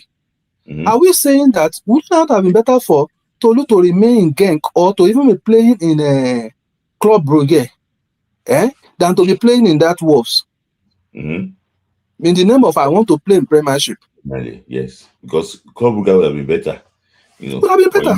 You have been playing in the league and also playing in Europe. Yes. His performance, his level would have been better. His rating is I don't think his value. His value must have dropped even by now. Yes, by now. Yes. So that's the thing. Those are the things to consider. So if Ademola Lookman needs to go to a Turkish league, it has to be the top ones. Maybe Gala, maybe Besiktas. The people playing in Europe and are sure that they are going to play in Europe, then I think it's not a bad idea. That is where you'll be celebrated and wanted. Thank you for the time you've given me. Always, always spot on, and always nice listening to that. Thank you for I delayed it for so long, but I'm going to end with Umweri. Let me just hear from Zizo. Zizo, please, be quick. Zizo. I hope I'm going to hear you today. Let me say, the audio is not actually working. Okay. Chris wants to. Chris, yeah, Zizo. Happy New Year, brother. Happy New Year to you too. We don't see for this year now. we don't see. We don't see. Don't forget. Nigeria beat Algeria. Yeah, it's true. That's true. It's true. Nah, man. I wanted to talk about Olise. I don't know what is wrong with Olise. When I saw that podcast, I said, this guy has come again. I don't know whether he's a destroyer or a person that encourage players. I don't know why he's behaving like that. It's not good. The Elections Cup has come and gone. What you need, even the one he said during the podcast, people were bashing him. Still, if they finish tournament, yes, I don't know why he cannot move on. Whether he's looking for viewers or whatever, because even when you guys we are talking about a good manager, Smith, this guy is not good. If he's good, he won't be doing podcast. Make we not lie to ourselves. Olisa is not a good manager. If Olisa coach any club, players will be fighting in the dressing room because he doesn't know how to manage players. He's not even good in the field of play. How he will coach, how he win games. So to me, to be a good manager is all about a winning trophy. Look at Diego Simeone. How many trophies has he won for Atletico? That's good, yeah. You know, but their standard of game is still there. You cannot win them anyhow. Every Champions League they are coming, they are reaching quarterfinal or semi-final or final. That is the standard they're supposed to put when you are rating a good manager, not by winning trophy. You understand? All these guys, they are not good. That's why you see them jumping, putting their mouth where they're not supposed to put their mouth. You understand? Because Odisha, as coach national team, what did he? What did he do? We end up having problem with some players in the national team. You know, Zizo, let me say something. Somebody told me that that podcast was recorded before the game against Algeria. That they were thinking that Algeria will beat Nigeria, Eric Cher will go, they will now push Amuneke to they put Amuneke to Amaju and see maybe probably Amaju, they will now consider Amuneke. I don't know the motive. Even at that, Amunike, they are pushing to coach Nigeria. Why did he get sacked from Tanzania? Tanzania, that is a small team to manage. He would have continued if he's good. Look at our league. Hi, oh my God! There's one match I watch in Nigerian league. Yeah, if you see pitch remind me as in far back. Oh. Yeah. They play ball like this. Ball will be bouncing on the ground. Boom, boom, boom. He bounce like this. Yeah, but it's not this one. That one, yeah. Oh my God. That Smith, that one ball will bounce more than 5 times. He bounce the whole play. 3 players will jump, not the ball. They will come down again. The ball will bounce again. 2 or 3 people will lift themselves up to fight for the ball. I say, Nigeria, we still have a long way to go, man. This is our league here. To me, nobody should come from Nigerian league that said they want, even if they win any trophy. Oh boy, now our standard is very low. We are like backward when it comes to football. Yeah. Nah. They shouldn't use hello? Yeah, continue. I just want to bring it up. We can wrap it up. Yeah, continue, Zizo. They don't call you Zizo now. Can you hear me, Zizo? Can you hear me, Mary? Yes, I can hear you. Can you hear me? Yeah, I can hear you. Zizo, can you hear me? Hello? I can hear you. Maybe I can put you down and slightly and see maybe I can see you. Can you hear me, Zizo? Can you hear me?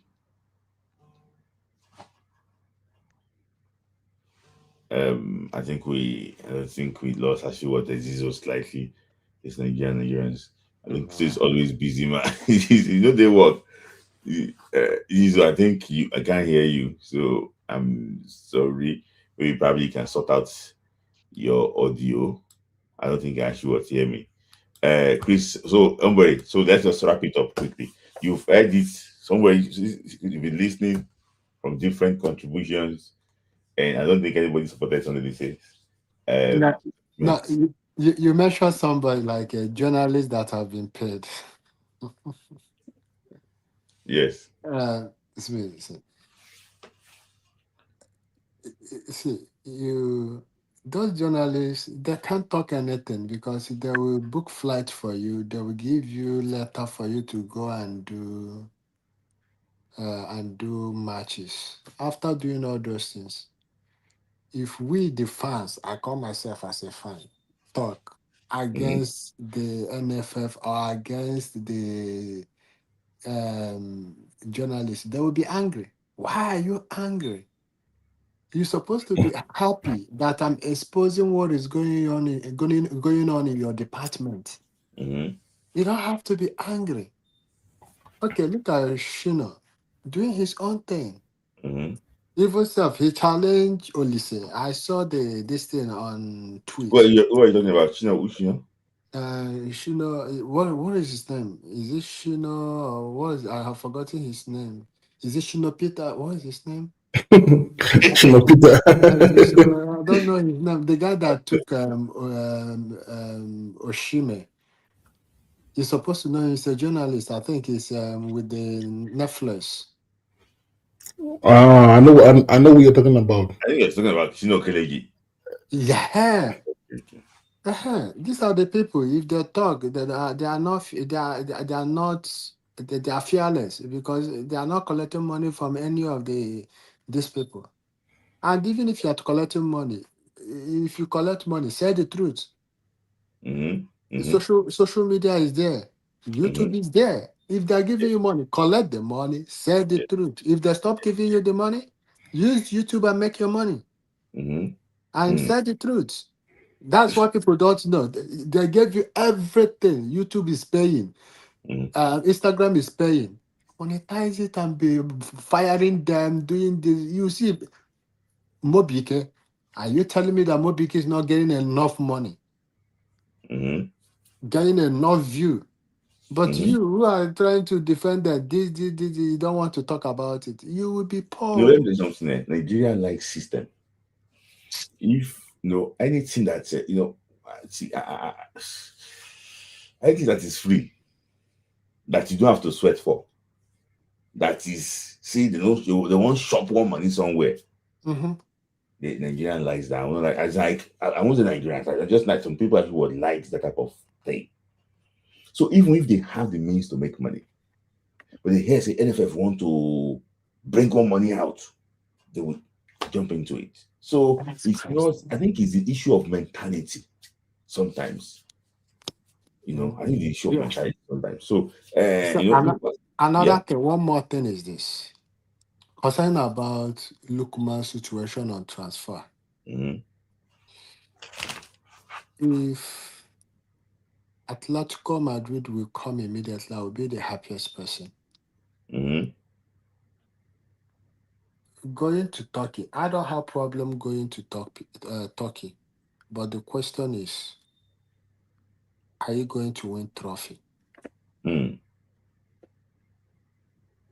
Right? Yes. Are you going to win trophy? Yes. Because the trophy will be in your resume. Now, yes. There's something Osimhen did. He can also do it. You want me to come? I'm gonna give you condition. I need this kind of players to come. I'm not coming there to suffer alone. Use because Osimhen made Galatasaray to buy players all over. Everybody was saying, I thought that Turkey doesn't have money. Yeah, yes. Now, if he can do it in Fenerbahce, I don't have problem. Yes, I agree with you. I agree with you on Henry. But quickly, you answer a question that somebody posed to you that DD. Somebody said DD have a plan. So why can't he be the next president? Who is DD? I don't know the person's name. I don't know the person. Okay. Why can't which plan? Is better for Gusau to be there. That will continue. But well, for me too, I also think that we have to look at this in a way that we are sure of somebody that can take us to the next level. So all these American, all these this thing, God forbid, we can gamble with it again. So yes. Thanks for that. Thanks for your contribution. How good at the round up now. Thank you. Okay, you're welcome. Thank you so much. Yes. Let me see if Zizo going to talk. Zizo, can you talk now? Yeah, I can talk. Can you hear just me? round up. Well, Chris, round up, yeah. I think it's Chris and the humble push my audio away. Yeah. Yeah, the thing is that what I want to let me say the last one before Chris will continue. The Congo verdict. They said, is it on the 15th or next week? Is it on the 15th? I'm asking. They will do the verdict. Yes. Is it on the 15th? Yeah, they said on the 15th. That's what they are saying, but we don't know exactly. But it's next month. Okay. But if they finish that one and maybe Nigeria or this or Congo go to CAS, it will last only 1 week or 1 weekend, depending. But they will finish everything before end of February. Yes. Okay. Yes. Like I said to you, I think Nigeria have a strong case. Nigeria will go through. I think Congo, if you see Congo now, nobody is talking from their side anymore. They are quiet.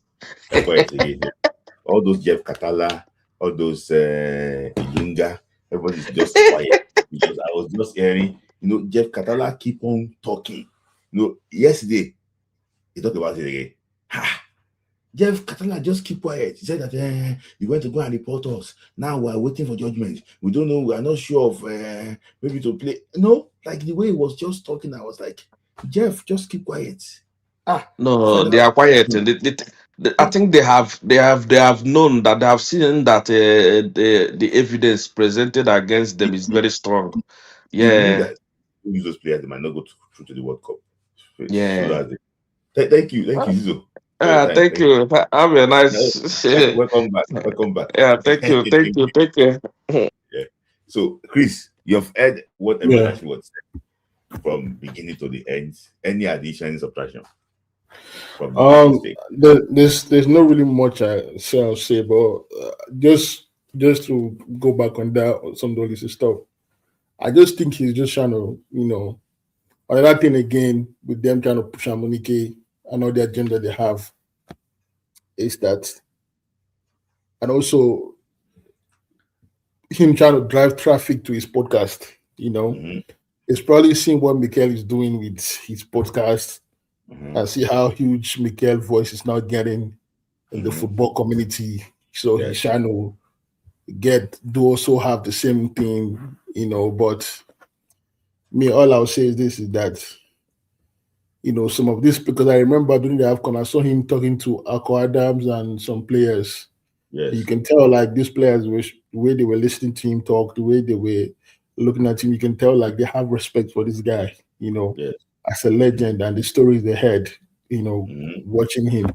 So I just think like if he continues like this, whatever it is, whatever his intention of the reason why he's doing what he's doing, whether he's trying to get traffic or whether he's trying to, build his platform, whether he's trying to, whether he's doing it for his friend Amunike or whatever, he just needs to understand is that there's some bridges that you burn that you will regret later. You might feel like, this, but you don't know where this team is going to. And you don't want to be that guy that these boys end up doing something magnificent. Yes. And at the World Cup, and then then the story that you tried to enter the dressing room and they said no. So now, instead of them celebrating with you as an icon, as a legend, you are now being disrespected. Yeah, which is crazy. So, I just hope that they can rethink this line of work as they actually doing. When Barcelona again came to play Nigeria, they didn't eat them again, despite that they are playing Nigeria and they did not involve them again. Do you think, like somebody is saying that maybe probably I don't know, I can't say anything about that. See, for me, like for Amunike, man, bro, we don't have like if you look at this 96X or whatever it is they call it, if you look at different countries here, like for example now, look at what Senegal, look at what their legends are doing. They have won, they are doing something good for the national team. They have like this unity.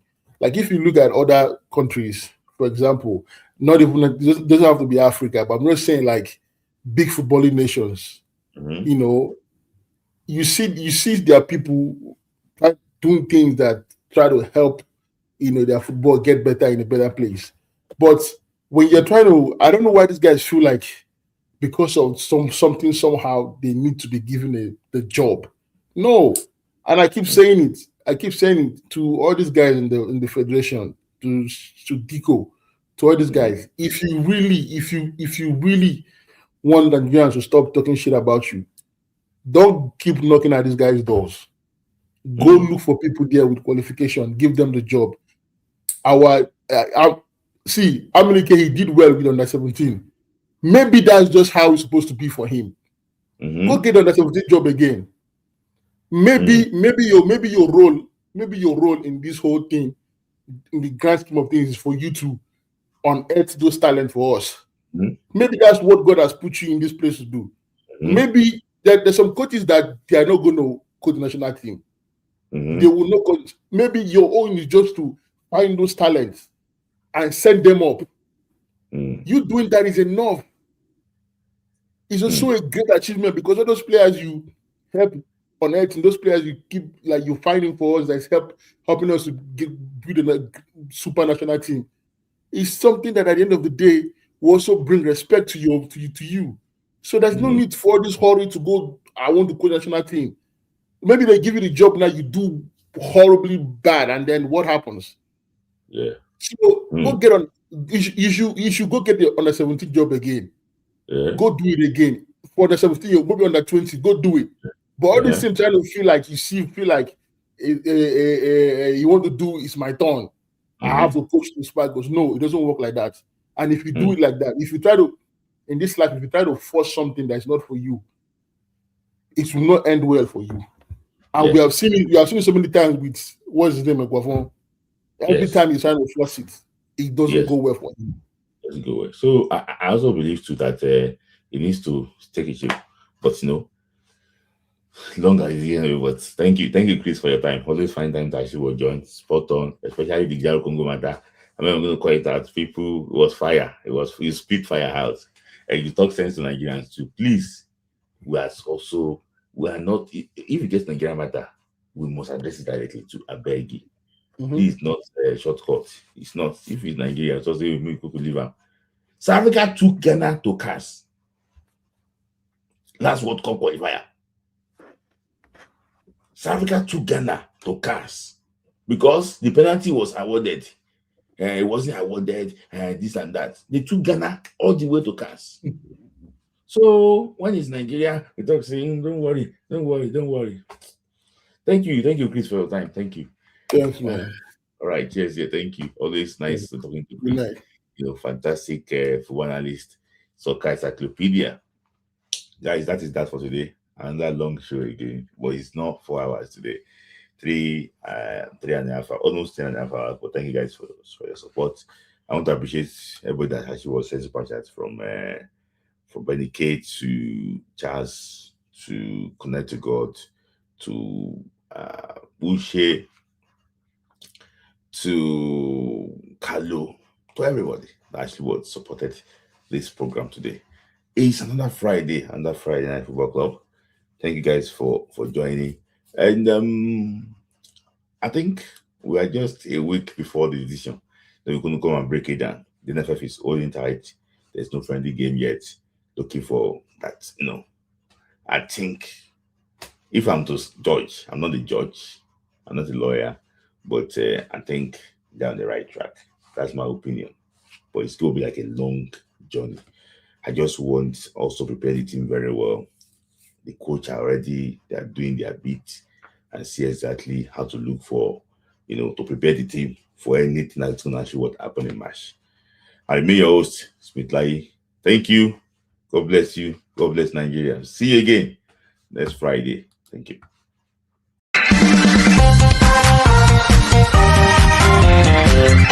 Dance football for the love of the game.